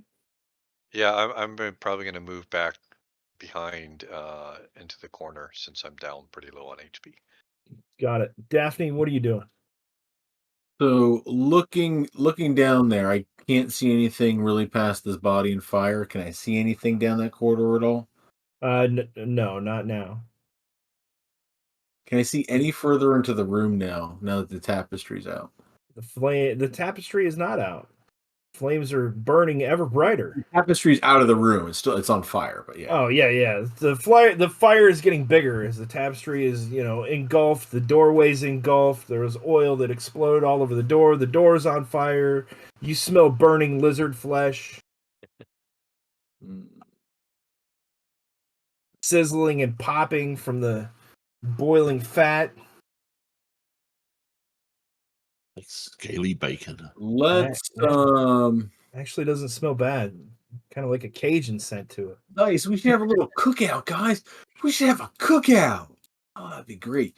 Let's do ventriloquism. Okay. Let's see if this goes off. 17. I'm trying to deliver a message inside the room. What I'd like to do is...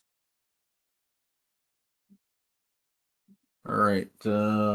17. So, short phrase. To place within 30 feet line of sight. So, it's going to emanate from the point that I can see within the room. Furthest place I can see within the room.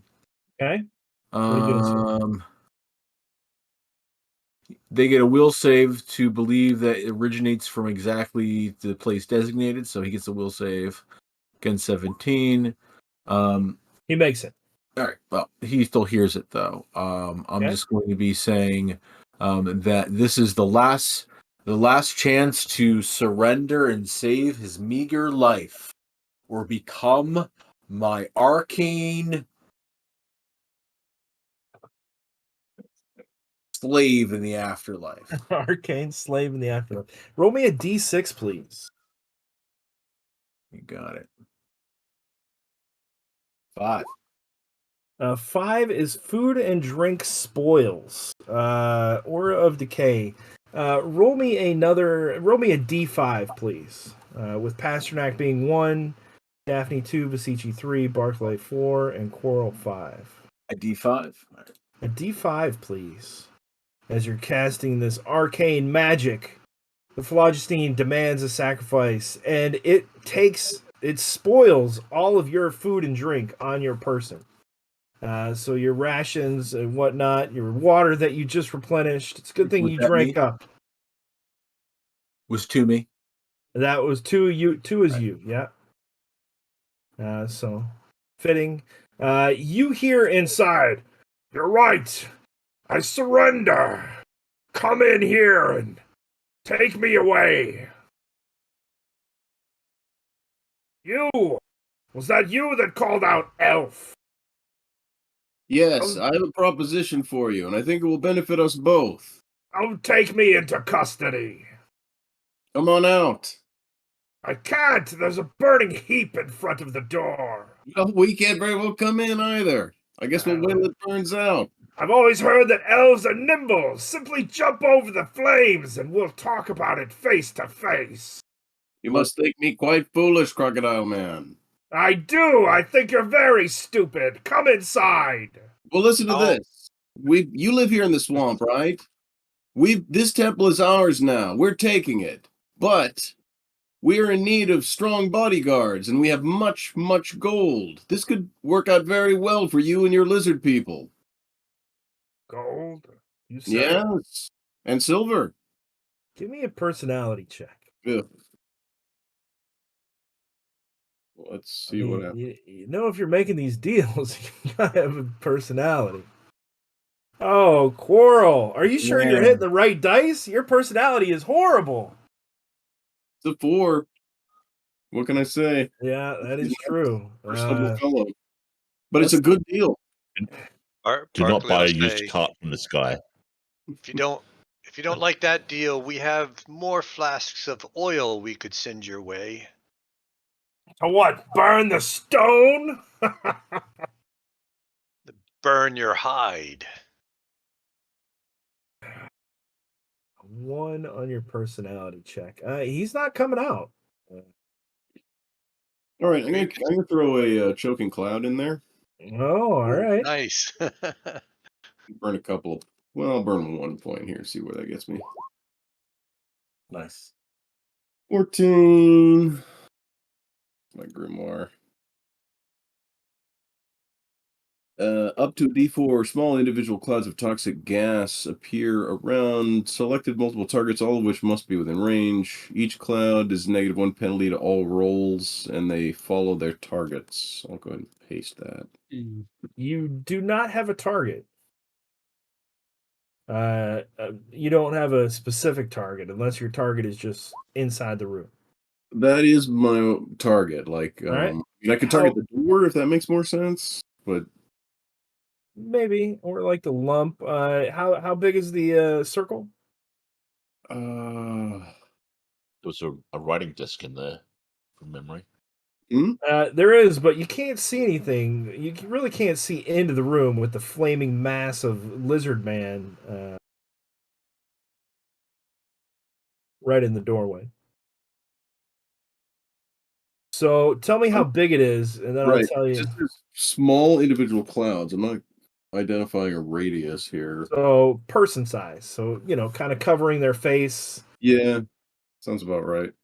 Do you want to spend luck or 14? What would I need to do to get to? I'd need to get up to an 18. No, I'm not going to do that. all right? I'll Give me roll a D4 though. Give me a D4 roll. Chain casting. If you cast this one again, it would be at a +1. Make sure you keep that in mind. Mm. The yellow-green cloud. Oh, I made it purple. All right, I'll change that next time. The yellow-green cloud, tainted by the fog. You get 4 of them. Yeah, I mean, I'm just like pushing them through the door. I don't know what they're going to hit back there. All right. So these choking little masses shoot in through the door. You should smell the swamp. I've smelled way worse scents than this. Stupid humans and elves. And then you hear kind of movement coming from inside, and then you don't hear anything. The lizard man body is probably going to take about... how long does it take for a lizard man and tapestry to burn? Why don't we take a break, and I will estimate a time that it takes for a lizard man and tapestry to burn. We are going to give away... Where is it? Some more Gary Con loot. So, for all the viewers out there, we're going to be giving this away right after we come back from break. It is a softcover Grimtooth Trapsylvania. I got this from Gary Con when I went. It was part of the swag package. And so this puppy is thick, man. I mean, it's got all kinds of Grimtooth's Grotto, side view, traps in there. It is a nice book. And we're going to send this out to one winner. So enter in any kind of emoji. We will draw the winner when we come back in 10 minutes from break. And thank you guys for watching. We'll be right back.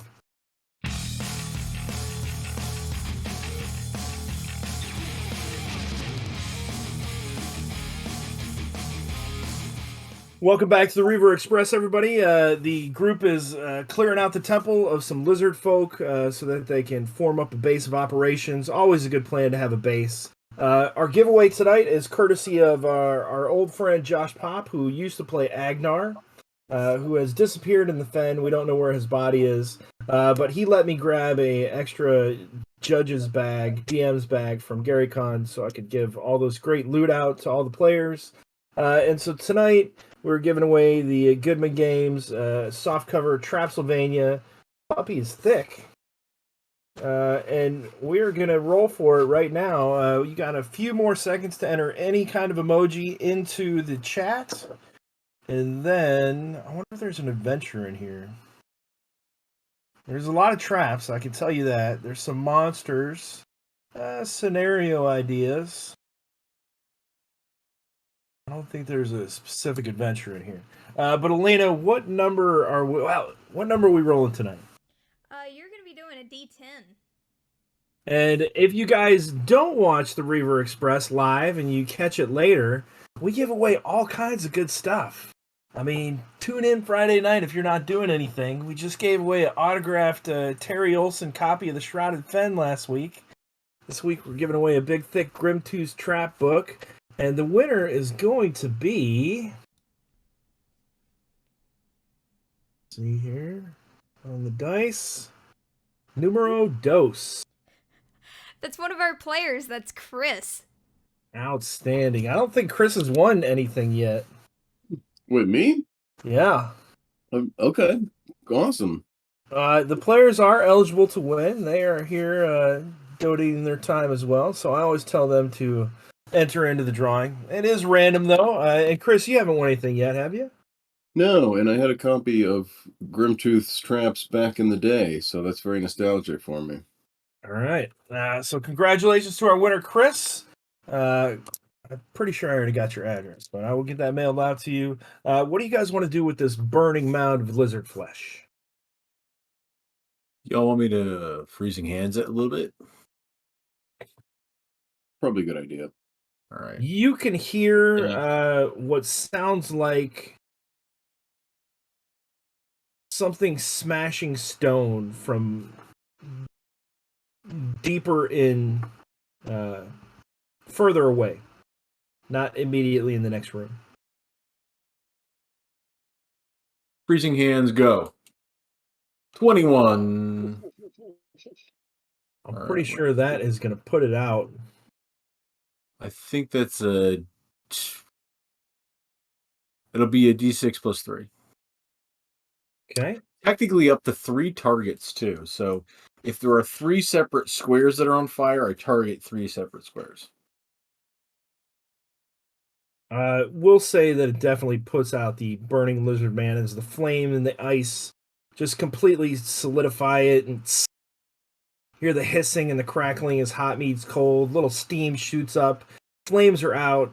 Lizard man, poor burnt, freezing lizard man, covered in melted tapestry. You do see four chartreuse clouds inside the room. Those only lasted 4 rounds, so they got about 2 more rounds to go. But no sign of anyone else as you peek into the door. I'll push those away over to the side. Okay. They're only going to last 20 more seconds, right? Sure, yeah. I think it was 4 Even- rounds. Yeah. Was there Barclay- a hole back there? Do we remember? There is indeed a hole, a crawl hole that I just didn't quite reveal enough, but you would have to crouch down to kind of get in there and see what's going on.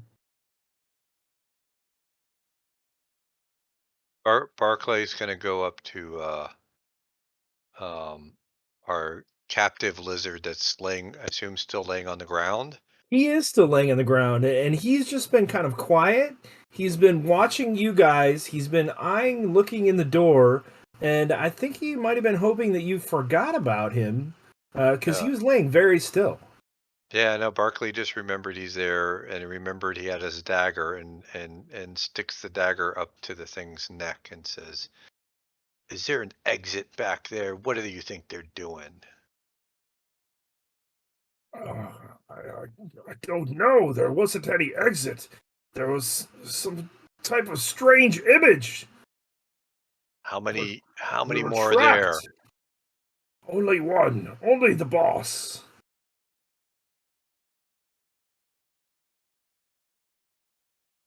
And I assume he's not going to give up, huh? I- Doesn't seem like somebody who surrenders. If his life depended on it, he would. Huh. Well, your life depends on telling us the truth. I am.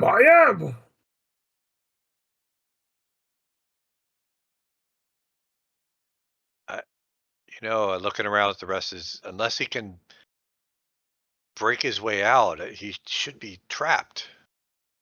Is it a dead end? Did our hireling 1.0 verified it's a dead end? Well, we went back there, we crawled into that area. That was Oh, the that's area you right, had we to did. crawl into That's and right. act like a That's right. baby to get back there. So we've been back there, right? And we didn't That find was the another fake exit. treasure room. Yeah. There was an illusion of treasure. There was an illusion when you got in there, and then once you went past a certain point, you couldn't get back unless you crawled like a baby. But then there was a statue back there and a skeleton hanging on the statue. Oh, he's got to be in there. Did it Unless shoot you with electricity? Because Chris, didn't your character get struck by something? that back there? sounds right. Yeah. You hear the sounds of something slamming against the stone. It's loud. It sounds like it's destructive. You hear crumbling, breaking sounds. All right, I'm gonna head in there. Yeah, He could if be we're trying to quick, break we'll his be able way to out. catch up to him. So we could either send some more stinking clouds down there or crawl our way down. But I bet he's trying to break his way out at this point. What At would we this like point, to I do mean, with we're the presuming prisoner? he and this other one are the last of the group, so the idea of hiring them on to defend or help defend the place isn't looking so promising. We pull the tapestry aside. Is there anything to be seen? Can we see down? The tapestry is actually not there. It's burning in a heap. So yeah, you guys are, I assume, moving this guy out of the way. This burning, freezing hunk of whatever. We'll move him over here with the freezing clouds. So the tapestry is not. It's down. You have to crawl on your hands and knees to get through there. Because remember, even a halfling had to kind of crouch. Even halflings and dwarves had to kind of crouch down. So as you crouch down there and you look and you peer down there, Quarrel, you can see all the way down there. But as you look down, you see the same illusionary effect that you saw previously, which is, let me find it real quick, unless you guys remember. An illusion of treasure. Looking down there, you see what looks to be a giant treasure chest, partially broken open with piles of gold and gems spilling out of it. You do not see a lizard person from where you're looking at now. I'm gonna try a summoning of a wolf. Before you do that, Dave was going to say something. Dave, I wanted to come back to you. Yeah, we have this prisoner. What should we do with him? You could let me go. I won't say anything. I'll leave. I think we should strip him of his weapons and tie him up for now. I think we should offer him gainful employment, but magically bind him to our service. Yes, I'm faithful. I'm a good worker. I could help. But we can cast a geas on you that will ensure your faithful duty to us. Oh, I don't like meese. I don't eat meese. They're too small. Fish. I like fish. If you consent to serve us, if you agree to serve us, I can cast magic on your soul to bind agreement, to make agreement magic. You He has betray us, you burn to death slowly over 100 days. he has rotated onto his knees and he is crouching almost in a worshiping kind of praising you guys at your feet. Yes, yes, I will serve faithfully. Do you agree to magic? Do you agree to big magic? Big magic is freezing. I don't want to freeze. It's too cold. I like the sun. Oh, big magic to make you loyal, or loyal or die. Do Lump you is agree? loyal. Lump is loyal. I Lump. cast big spell. Don't move. So I'm going to cast the spell of ever burning loyalty. All right, before these spells go off for Quirrell and Daphne, Vasici, Barclay, and Pasternak, are you guys doing anything while these castings are going on? Yeah, I think I'm gonna try to advance around him and get where Coral's at.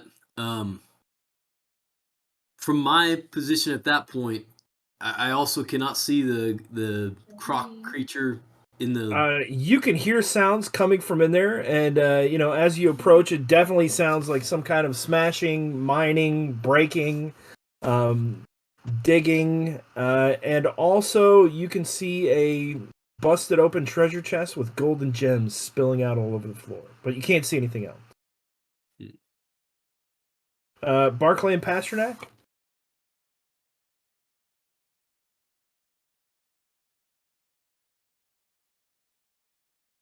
Barclay's I'm happy gonna. to stand by with.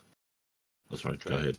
I was gonna say I'm rolling it right now, so we'll see. There we go. That's what I want to do. A little healing. So go ahead.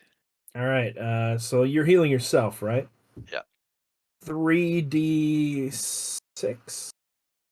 Pasternak, what are you doing?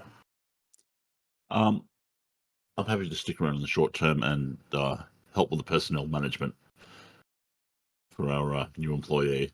Yes, Lump, very faithful to Cold Thrower and everyone else, especially stupid-looking elf. Or that, you little. I think he means you, Quarrel. It's likely, yeah. All right, you've got him. What is the ventriloquism going to do? And give me your animal. You gave me your animal summoning? Animal summoning is success. What are you summoning? Wolf. The voice is going to be a short phrase. It's gonna come from behind his head, and it's gonna be whispers and the creepiest voice I can remember from our carnival adventure way back in day one. And it's going to tell him that he is magically bound to faithfully serve us, or he will burn to death over 100 days. Thus it is so.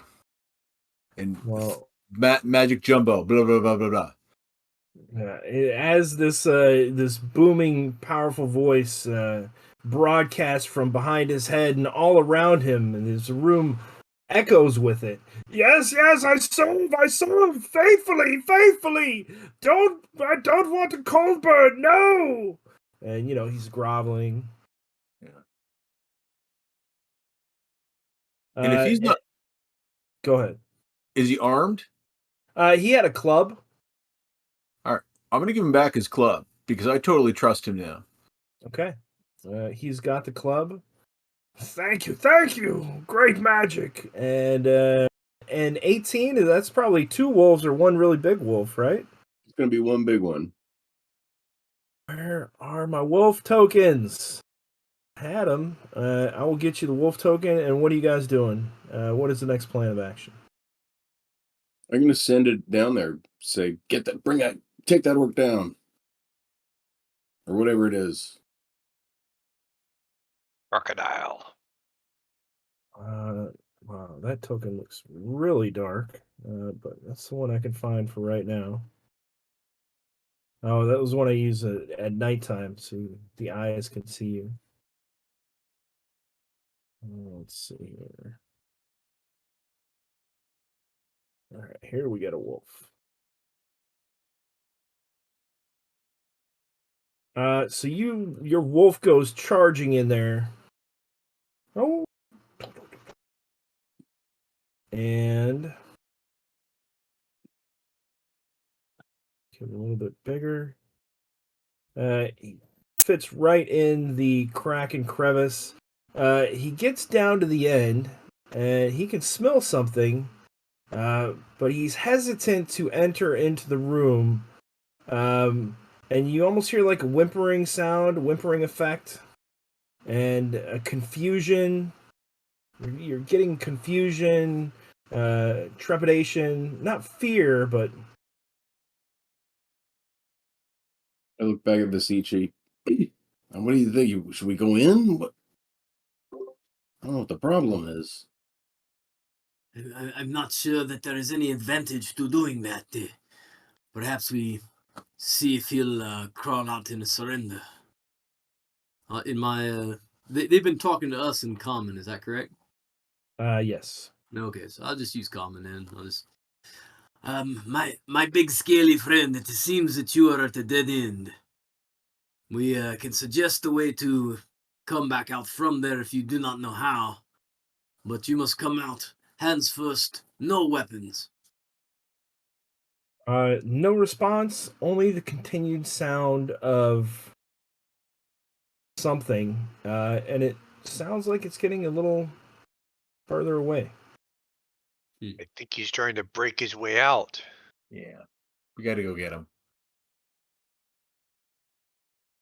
Bad feeling. I'll go back to the other room and see what's left of my torch, see if I can get it going again.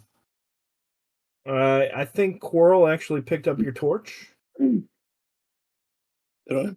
Okay. Oh, that was true when we were doing. Okay. Somebody did. Yeah, I'd forgotten. I picked up the torch. There you go. Pasternak's got it. So I'll take a torch and slowly go in this passage, checking for anything that the creature might have done to protect his retreat here. There is a giant wolf in your way. And you're going in there, right? Yeah. Well, if he really won't budge and he's blocking the hole, then So, back. so Visici kind of comes up right behind the wolf, and the wolf is kind of whimpering. Visici, you see the illusion in there, and perhaps the wolf is kind of perturbed about the magic that's there, or so they won't really go against their nature, and he doesn't see a target. He definitely can smell something. He's kind of freaking out because of the magic. He doesn't see a viable target. He doesn't know what this magic is, but he knows it might hurt him, so he's got a little trepidation. He's a little bit comforted by you coming up. Give me a personality check, Visici. It's not one of my best things. You guys are gonna pass one of these personality checks. It's meant to be. It's got to. There you go. All right, so he kind of tentatively creeps forward, sniffing, kind of gently pawing the air. And as he gets forward and sees that he's not in any immediate or imminent danger of getting zapped or fried or anything like that, he disappears into the illusion. After that, you hear a howling, a growling, a yelping, and sounds of action and snarling, and but he is no more, and you see that the wall has been smashed and a hole has been dug, digging quickly to the west, I'm sorry. But there is some kind of struggle going on in this hole. Probably about 7 feet in. Okay. I'm gonna move diagonally through the illusion to over here, away from where I think the sounds are coming from. Coral, give me an attack with your wolf, please. All right, I'll just do a D20, I guess. Who said the stupid dog in here? 4 plus whatever his natural bonus is, so not very much. All right. So it appears that neither one of them are getting the advantage right now. The croc man is kind of fending off the bites and snaps of the wolf. The wolf is kind of lunging back when the short sword is being stabbed into it. It quickly backs up into the hole, and that's kind of the action in the hole right there. Coral, what did you say you were doing? So Vasici has moved over. I guess hearing this, I'll follow.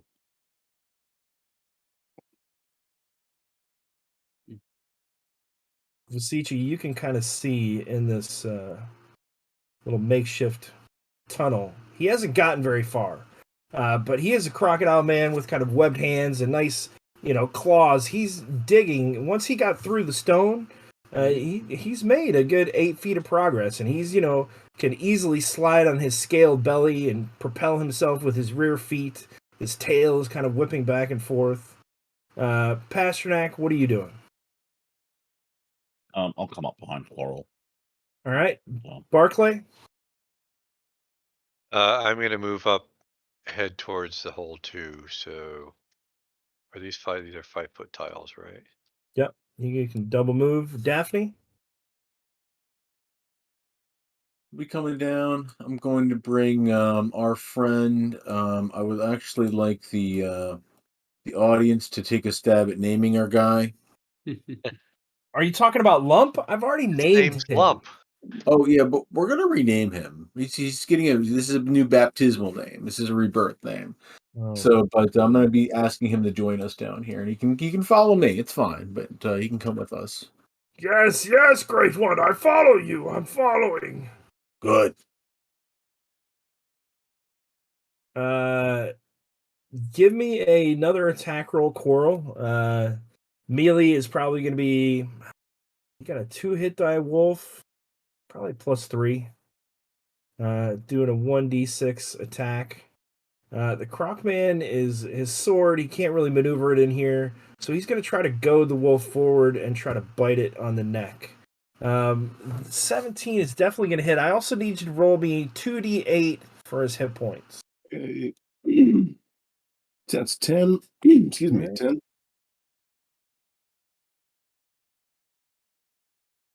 I'm yelling by the whole time. It's over, man. Can't you see there's 5 of us? They are both going to hit. Go ahead and roll me a d6 damage, +2. Oh, that's gonna be 3.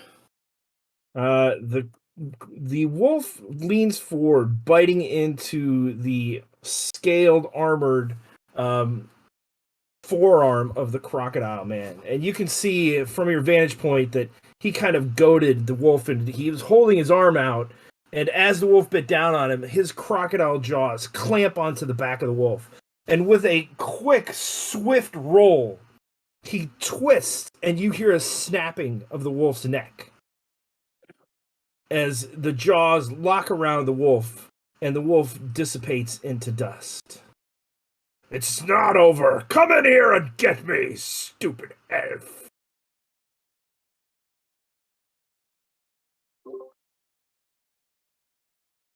he differently than you this time. The hole there is just like a crawl space. Like I couldn't probably throw a dagger through it very. It's readily. like a fat crocodile went through. So yeah, it's maybe 2 by 3, maybe 3 by 3 if you're lucky.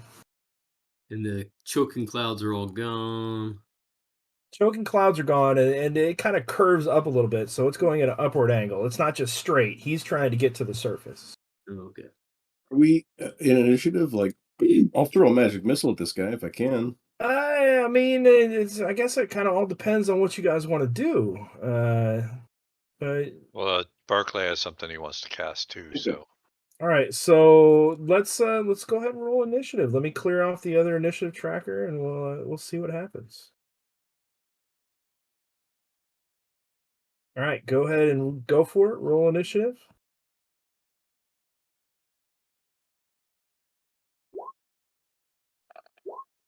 Great one, great one. I'd love to kill him. He was so mean to me. Always mean. Always beating Lump.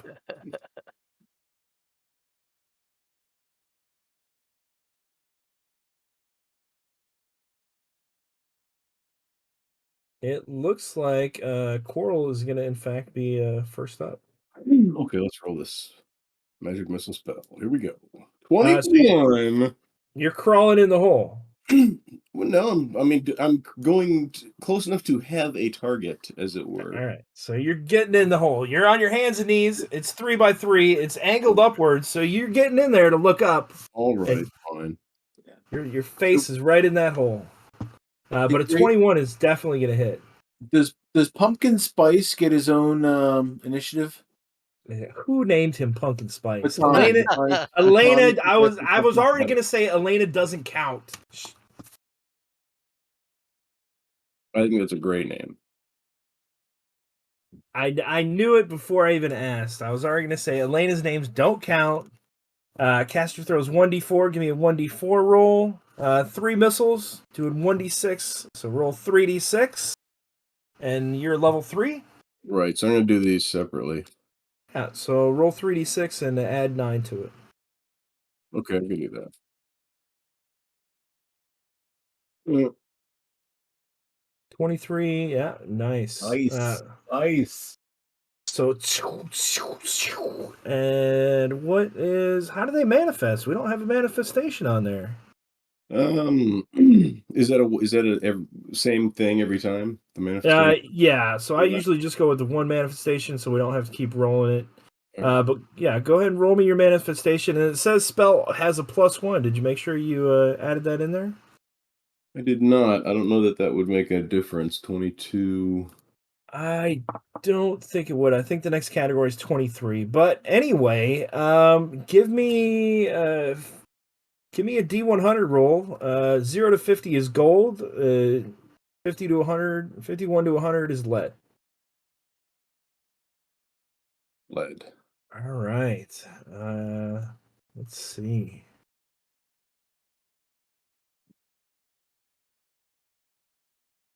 I love you guys' mercurial effects. Are we going to need a list similar to Sirius's list? Like every object within 1,000 yards of the party? Everybody's always got lists. Coral, as you're casting this spell and the missiles obliterate the Crocman beyond, let's see here. 1, 2, 3, 4, 5, 6, 7, 8, 9, 10, 11, 12, 13, 14, 24, 34, 42, 48. Roll me a D48, please.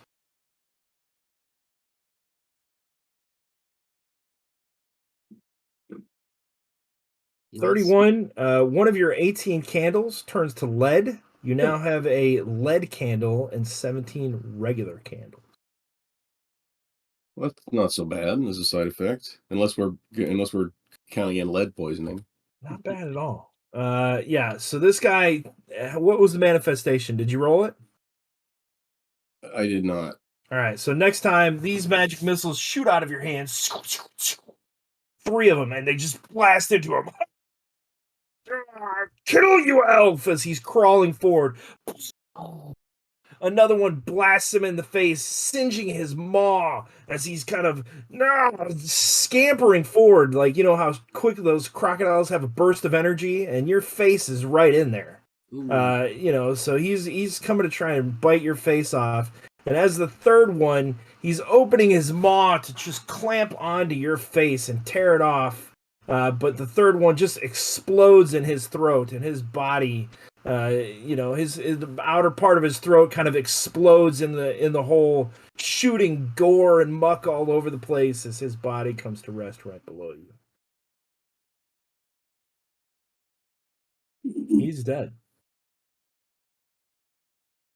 What do you guys want to do now? That's a darn shame, don't you think? Didn't have to be that way. Not even enough left for a pair of shoes. Great one, I can't see what happened. And you feel clawed hands on your back, Daphne. Tell me what happened, Great One. I want to know. I'm going to move aside and say, look with your own 2 eyes, Pumpkin Spice. You will see we have defeated your former boss. He quickly tries to claw past, pushing Pasternak and Barclay into the room by virtue of his butt kind of shoving you forward. And he crawls up next to Coral and he says, "Oh, mighty one, mighty one." He gets down on his knees and begins praising Quarrel. "You're not stupid, elf. You're not stupid. Master was wrong. Boss was wrong. Strong elf. Stronger than Icecaster. Are there any other lizards in this swamp? Was it just you all? Oh, many lizards, many whole folk. Lizard folk are many. This is our area. When the curse was broken, we came back to our land." And was this guy the boss of all of you? No, no. Just search party member. The main group will be, and we would need to report back to see if it's safe. Search groups. We're just a scout mission, Master. I'll look around at the others like,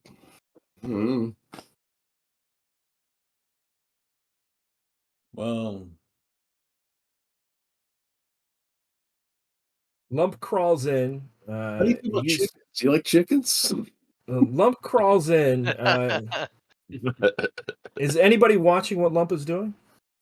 I'm not gonna let him like desecrate the body. I don't know what he's trying to do there. Like, hey, get out of there. He crawls in. Anybody else watching or gonna say anything? I'll watch. Yeah, I'll watch.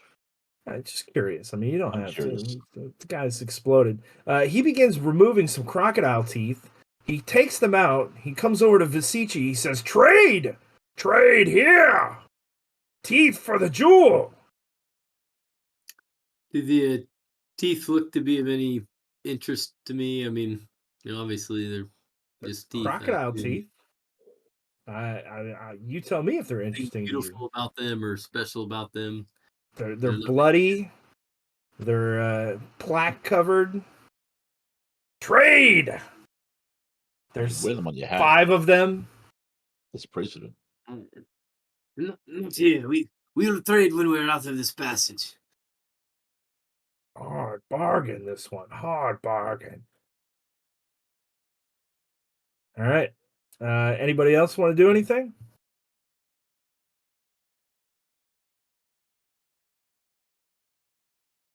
I don't think so. Just going back. We all know we gotta Yeah, go check his charred body and see if there's anything else on him. He besides has the teeth that was plucked out of him. the charred one inside the bedroom, or The big so the one boss in the- down the hole, the burnt up one. his throat is exploded. Yeah, but yeah, his maw is kind of burnt up a little bit. He's got a short sword. It looks like it's got dry seaweed on it as well. Same thing with the bow. It looks to be almost. He's got a bow, a swamp bow, and a swamp short sword. He also has a sack on him that has 33 gold pieces, 26 silver pieces, and 42 copper pieces. He's obviously the accountant for the group. Lump is supposed to get paid, as he sees you taking the bag. Are you pay Lump for his services? Boss promised Lump. What did boss promise Lump for a day? This many gold, 2. 2, huh? All right. I'll give you 2 gold. But you work for us now. Yes, Master Strong. Ice Master is weaker than the Elf Master, but still strong. He's like ranking us in his head, right? Who's the strongest? Who's the alpha of the alphas? And yeah. I think that's gonna change as the damage is dealt out. All right, what do you guys want to do now? This kind of area is clear. You know that you have to get back. So you have to crawl. If you do not tell Lump, he will probably end up walking right into the electrical field. Yeah, definitely. I just reminded everybody. I assume he can understand me since he can understand everybody else.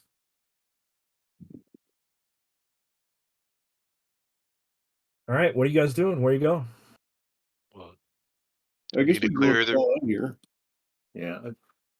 I think we should clear the rest of this just to make sure nothing else has moved in. Okay.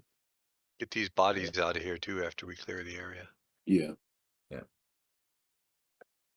Okay, I am clearing off the other kind of meditation chamber to the north with my polygon reveals, since there are so many of these little things. There is nothing in there. No, masters, we hadn't gone there yet. We were inspecting the room, the bed. Then it would be in the upper corridor area. Had any of you guys you've been through here before? I presume that you've looted the area pretty thoroughly. Well, that's why I don't know if we missed any chambers on our way. I want to say there might have been one up that is partially collapsed or something. I don't know if we got to everything.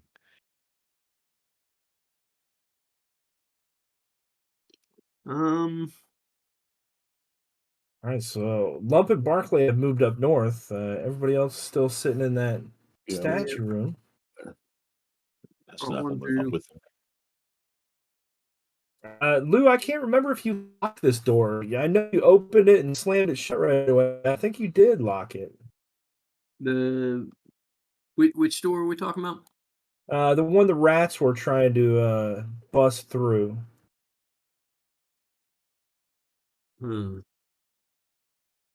Because you had opened the door, a swarm of rats exploded in there. You had immediately shut the door. I don't rightly remember. I do sort of recall wanting to make sure that it would take them a while to get through the door. So Give me a look check, Lou.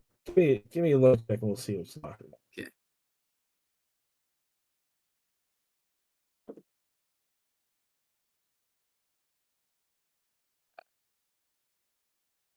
It is unlocked. Well, it's whatever you want it to be. Do you want it to be locked or unlocked? What do you guys think? What helps us the most? Well, we want to look around through the rest of the place, right? Yeah. Unlocked. It's unlocked.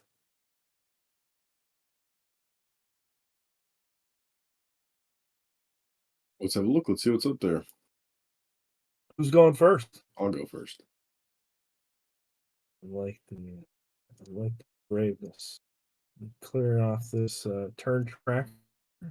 As you open the door to go inside, looking down the hallway, you can see that the other door where you guys had built the barricaded area, because remember you tried to barricade that with the furniture and the dead bodies and the geckos, because I guess the rats were coming in through there. The first thing you see is the back of a lizard-like creature in the hallway. You could also hear the sounds of work being done in there, as if they're moving something or something. Loud things. That's what you see, Quarl. All right, I step backwards right away. I'm like, there's more of those lizards. Like Pumpkin spice. Yes. Yes. The scout group Slime. We are a scout group Muck. How many scout groups are there down here? 2, Master, 2. Oh, that helps. All right. Can you name all the scout groups? Can you name all the scout groups? Barclay, how many gold pieces? Did you give him gold, Barclay? Yeah, I gave him 2 gold. So yeah, he's very rich master. Rich master is most powerful of all. So rich, gives gold. And he's rubbing these gold pieces. There's scout group Muck. There's scout group what did I say the other one was? Slime. Scout group. That's it. That's all scout groups. 4. The 2, Master. 2. Are there any of those crocodile men in the other group, or was? Yes, yes, each scout group has Croc Master. Mean, very ill-tempered. I don't know about this whole thing, guys. You want me to call to him, Master? No, don't do that. Do you know these? Are they your friends over there? Or are they rivals? What is this word, friends? Ha. So, do we want to cut our losses? We haven't really lost anything. If we go back and look at the lizard men, were there any meaningful loot on them? Are you heading back? What's the point of killing these guys besides securing the temple? Do we want to secure the temple? There's one lizard man right next to you guys that you guys can check. His body had 7 copper pieces on it. Nothing of note. He had no weapons. He had the leather pouch kind of bandolier belt thing across his chest, in which there's some kind of slimy egg in there. Appears to be some kind of amphibian. In one of the pouches next to that, there is an actual dead amphibian, maybe a snack for later. Just muck. There's nothing really of value except for the 7 copper pieces. So, do we want to clear out and settle the temple with the understanding that a larger group of lizardmen may be moving into the area or not? Master, this crocodile, he's much more reasonable than my master, my boss. He'll listen. Trade. Maybe we can try to deal with them to protect this temple. Hire more. 2 jewels. Give him 2 jewels, master. I want to offer the whatever what did you say his name was? Pumpkin Lump. spice. His name is Pumpkin Lump. spice. Pumpkin spice. spice. Like Grape Pumpkin said, spice. pumpkin spice. Pumpkin spice. The I've got an extra set of flint and steel, so I'll offer him that set, and I'll show him how it works in exchange for the teeth of his master there. Oh, no. Teeth much too valuable for a crocodile man. It's so hard to get. They snap your hand right off. This not worth anything. Barclay will hold up more gold coin, but these, what are these worth? Yes, rich master. Most powerful of all master. Tell me what you wish to trade. Do you want the teeth, master? No, we want the other party to night fight with them. That they can help protect the temple. You will be in charge. I understand, master. I understand. And he pushes past you and starts heading down the hall. Listen, you! Come over here! My masters wish to give you lots of money! All right, I guess Barclay's going out there with holding up. Yes, Lump. Tell them we make a deal. They should get the shiny stuff. It's good, yes? So immediately you hear, more speaking that you don't quite understand. Lou can make out a syllable here and there. And from the opposite room down what's everybody else doing as Barclay steps into the area there? The Sichi will follow gingerly behind him. Same, more or less, yeah. Okay, so it looks like they had cleared your barricade. A similar crocodile creature steps in to the door right there. He actually stays on this side of the door. He says, "Who is that? What are you doing? Paying? What? Get out of there! What are you doing with those creatures?" We are the new Master. keepers of this temple. We seek to hire lizards and crocodiles to protect our home. Very rich, very powerful. Magic. Barclay Very will rich. be holding up the coins. We make a trade for your services. Give me a personality check, Barkley.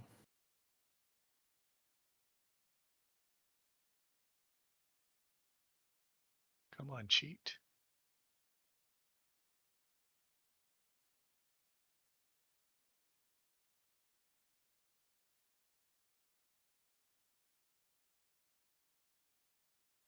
Oh my gosh.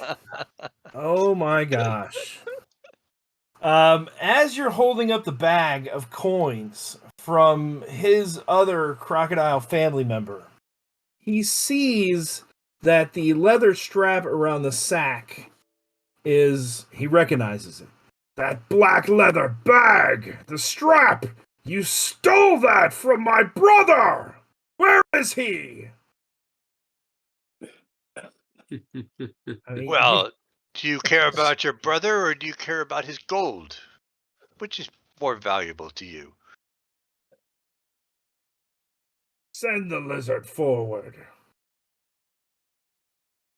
The lump looks back at you guys. Make a deal with them, lump.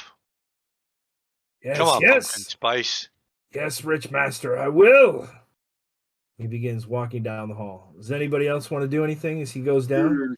I'll follow again, not right behind him, but maybe about 10 to 15 foot behind him. And Your friend here, Lump, says that you are the wiser of the two brothers. Perhaps you'll make a deal with us and take us to perhaps the chieftain for which you work. We do not wish to start a war with you, but we think we can have a situation that is mutually beneficial, prosperous to both the lizardmen and to our small band of powerful. Go ahead and give me a personality check, Vasici. Pasternak, Quarrel, you guys do anything back there? And Chickens. We have an endless supply of chickens that you can eat. what could you provide to us? Chickens. Stupid elves. I'm Elves gonna are nothing. add some luck onto that too. Okay. Keep forgetting where there it is. Nope. Pasternak, you got anything? You got anything to say? I'll have a look around this intersection. At the intersection right there, you can see that there is a light. Well, there's a light. That's why I illuminated the jail right there. There's a light obviously coming from there, but there is also a light coming from the north. Yeah, I'll move up to that door. So Vasici got a 13. Yeah. Not great, but not horrible. Pasternak, you can see that there is another lizard man right out of your view against that southern wall as you move up in there. And Chico's I'll try to there. get that. You guys can still see Chico? Chico is Yeah. always here with us, I think. In our hearts. The spirit of Chico lives on. You guys have got some pretty dismal personality roars. Lump goes inside. You hear some discussion. Lump is reaccounting the tale of whatever exploits and whatever things happen. Vasici can make out a word here or there. During this time, does anyone want to do anything? Yeah, I'll So- tap Daphne on the arm and hold up a finger and point into the room. Daphne wants to step out, and she really wants to play up how big and tough and magical we are. So she's going to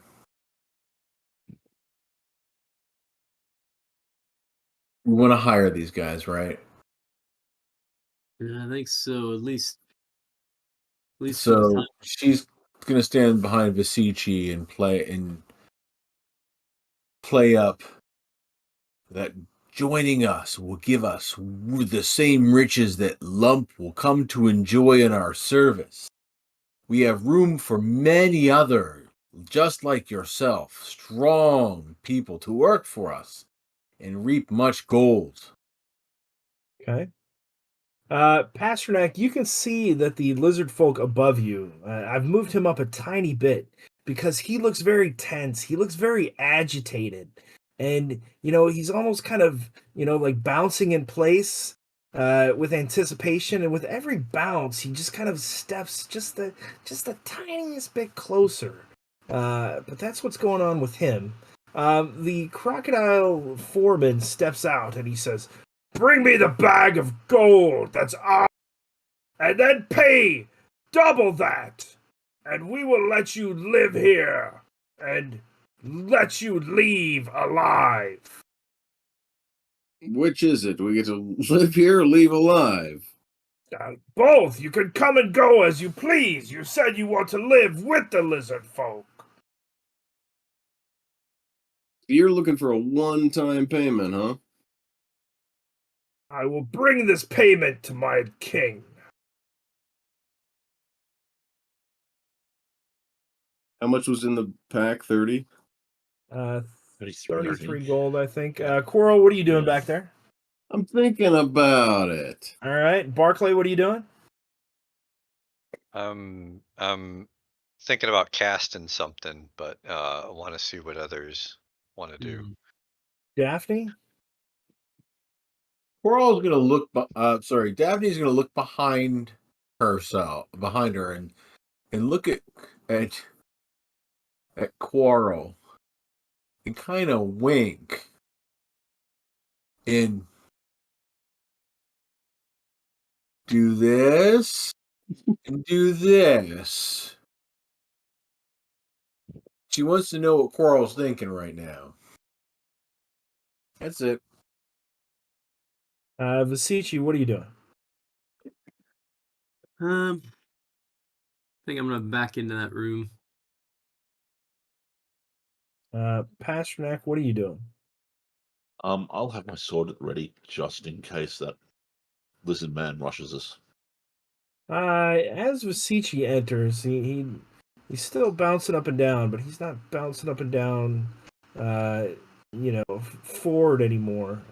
He's hopping from one foot to the left. He does have a club in his hand, and some nasty claws that are flexing. The crocodile man says, "All right, come forward. You want to make deal? Deal the deal by giving us our gold back."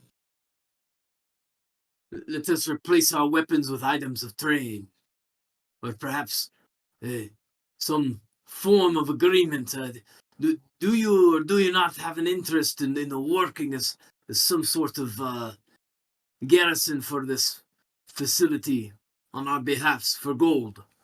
Yes, you already offered the deal. We said you could come, go as you please, leave here alive. What more do you want? We've agreed. We'll give you your brother's bag of actual gold. service. We want you. We want you to traverse the temple at times that we ask. We want you to let us know of in people passing through this part of the swamp. Information on a regular basis. This is an ongoing relationship with gold supplied at points throughout the time. You see what I'm saying, huh? If you pay, then you can get things. So let us talk. How many men do you have in your village here? What quantity? You have not even paid me yet for the deal that we've already struck. I have no gold. You're not paying me nothing but words. We'll give you your brother's bag of 30 gold. And Give it to me then. And that's it. You take it to your king, and you be happy with it, all right? The gold is already mine. You stole it from him. But that's a long thing. It's yours. It's in my hand, or in his hand. Take it then. What more do you want? You keep talking. Deal this. Live in peace that. I say, give me the gold and double the amount. I take it to my king as an offer. No, we're not doubling the amount. And the gold is ours right now because your brother was weak and we killed him. We could do that to you if you don't calm down and negotiate. Daphne chimes in. The common tongue may not be your native language, so there may be a misunderstanding. You see, we would be letting you live to serve us. Do you understand? And Yes, Daphne is yes. totally leaning into the claw, the crazy corruption face and everything. And she is trying to be as menacingly looking as possible at this point. I understand. We understand. Pasternak, the one next to you is kind of saddled up.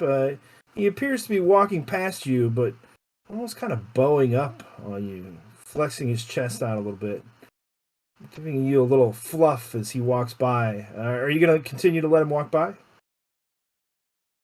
Yeah, I'll let him walk past. I'll let All him right. walk past. He does the same thing to Daphne, begins walking down the hall. Yes! Okay, we leave then. We'll leave. How long Let's before we go. see you again with word from your king? What? How long before you come back and tell us whether or not your people are okay with this? No We can- word. You told us to leave. You told us you give us our lives. We're going. You're very confusing. First you want to deal, then you want to live in peace, then you want to work together. Now you give me my life. I take it, and I'm leaving. And now you ask me to come back. I feel like we should write a book called The Art of the Deal, Keeping Your Opponent Confused. I mean, they're backing up into the room. Let's let him go. I mean, that's as good an ending as we could hope for, really. Is Lump So- leaving? Is Pumpkin Spice going with him? He is.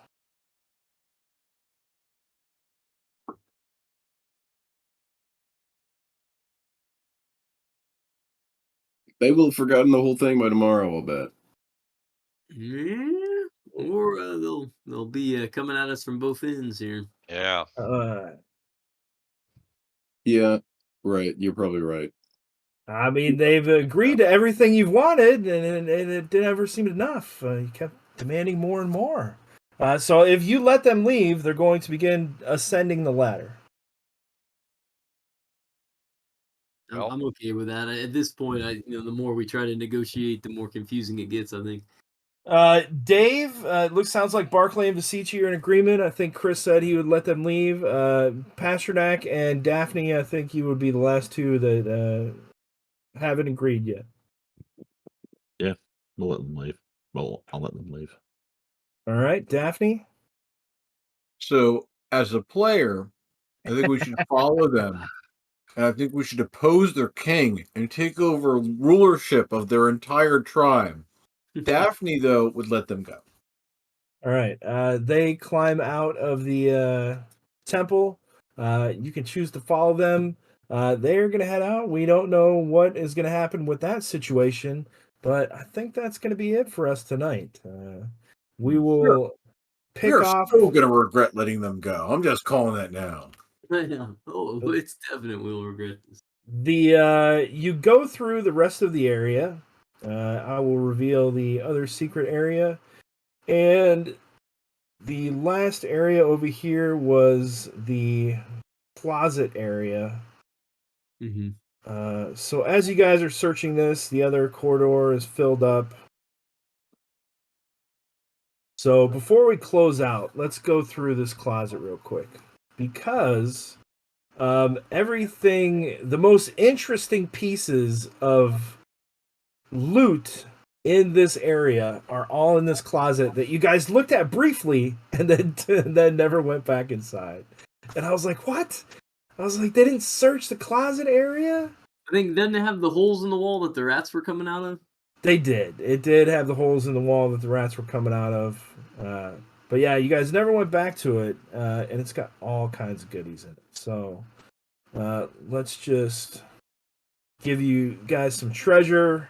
Because you have cleared these out so far. I just need to find what room it is. Give me 2 seconds here. You guys think it's gonna come back and bite you, huh? I mean, he did say he has a king and a whole lizard folk people That are scouting the area to move into it. This is the area immediately north of our hometown. and I trust the powers of the chicken curse to protect our hometown, but Yeah, as a All one right. base, this might not work out. So the rectangular storeroom lies in ruin with thick layers of dust coating the wall-mounted shelves. Broken glass vials and jars litter the floor, their shriveled contents strewn about. Various sharp-looking shapes and gaps between the shelves and scattered debris on the floor are smoothed over by a blanket of cobwebs. One door exits the rooms while another wall is riddled with small holes. You guys found one thing in there, but everybody roll me a 2d7, please, and call out one at a time what you get.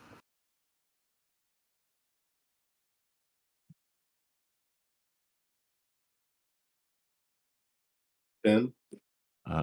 10, you have gotten a rat pipe. It looks like a small flute carved from a rare black wood, likely unknown to you guys, but you can make intelligence checks later offline. So it's kind of the mouth that you put up to your lips is kind of shaped like a rat head, and so you're like blowing into the rat's mouth, giving it like CPR. So write that down. Next. 6. So yeah, write down rat pipe for Got it. Coral.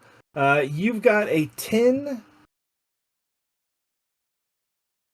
a small metal tin that has a wax in it, thick with rat hair mixed into the wax.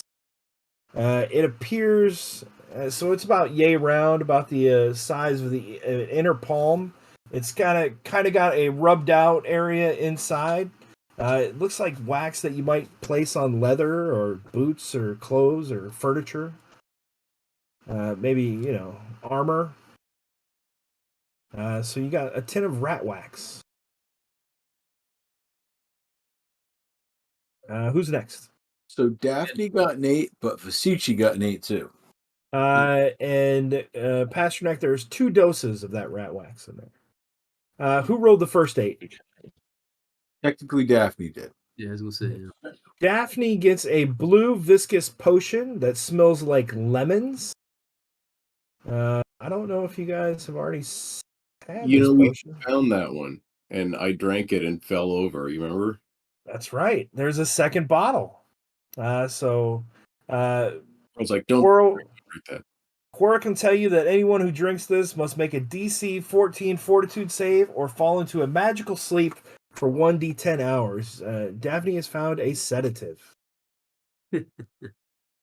Unbeknownst to you, well, you guys would figure it out that if you say the holy name Kaiaset, it will awaken the person. Or they can be awakened with 1 hit point of damage. Since you already know what the effect of that is. Lou, go ahead and reroll. And who's the I fifth got a one? 7. A 7. You have Mark, you found a vial of pink liquid that has tiny swirling vortices dancing within its depths. Got a 6 that time. So the little vials of like milky liquid that have the glitter inside, and you spin it. That's kind of what this looks like when you look at it. But you will have to drink it to see what it does, or cast magic or something else of that nature. What did you give Vasici? A 6. A 6 is a second tin of rat wax. Rat wax. All right. Since you rolled a 6 as well, I will give you the option. Do you want the rat wax, or do you want 8, the sedative, the sleeping potion?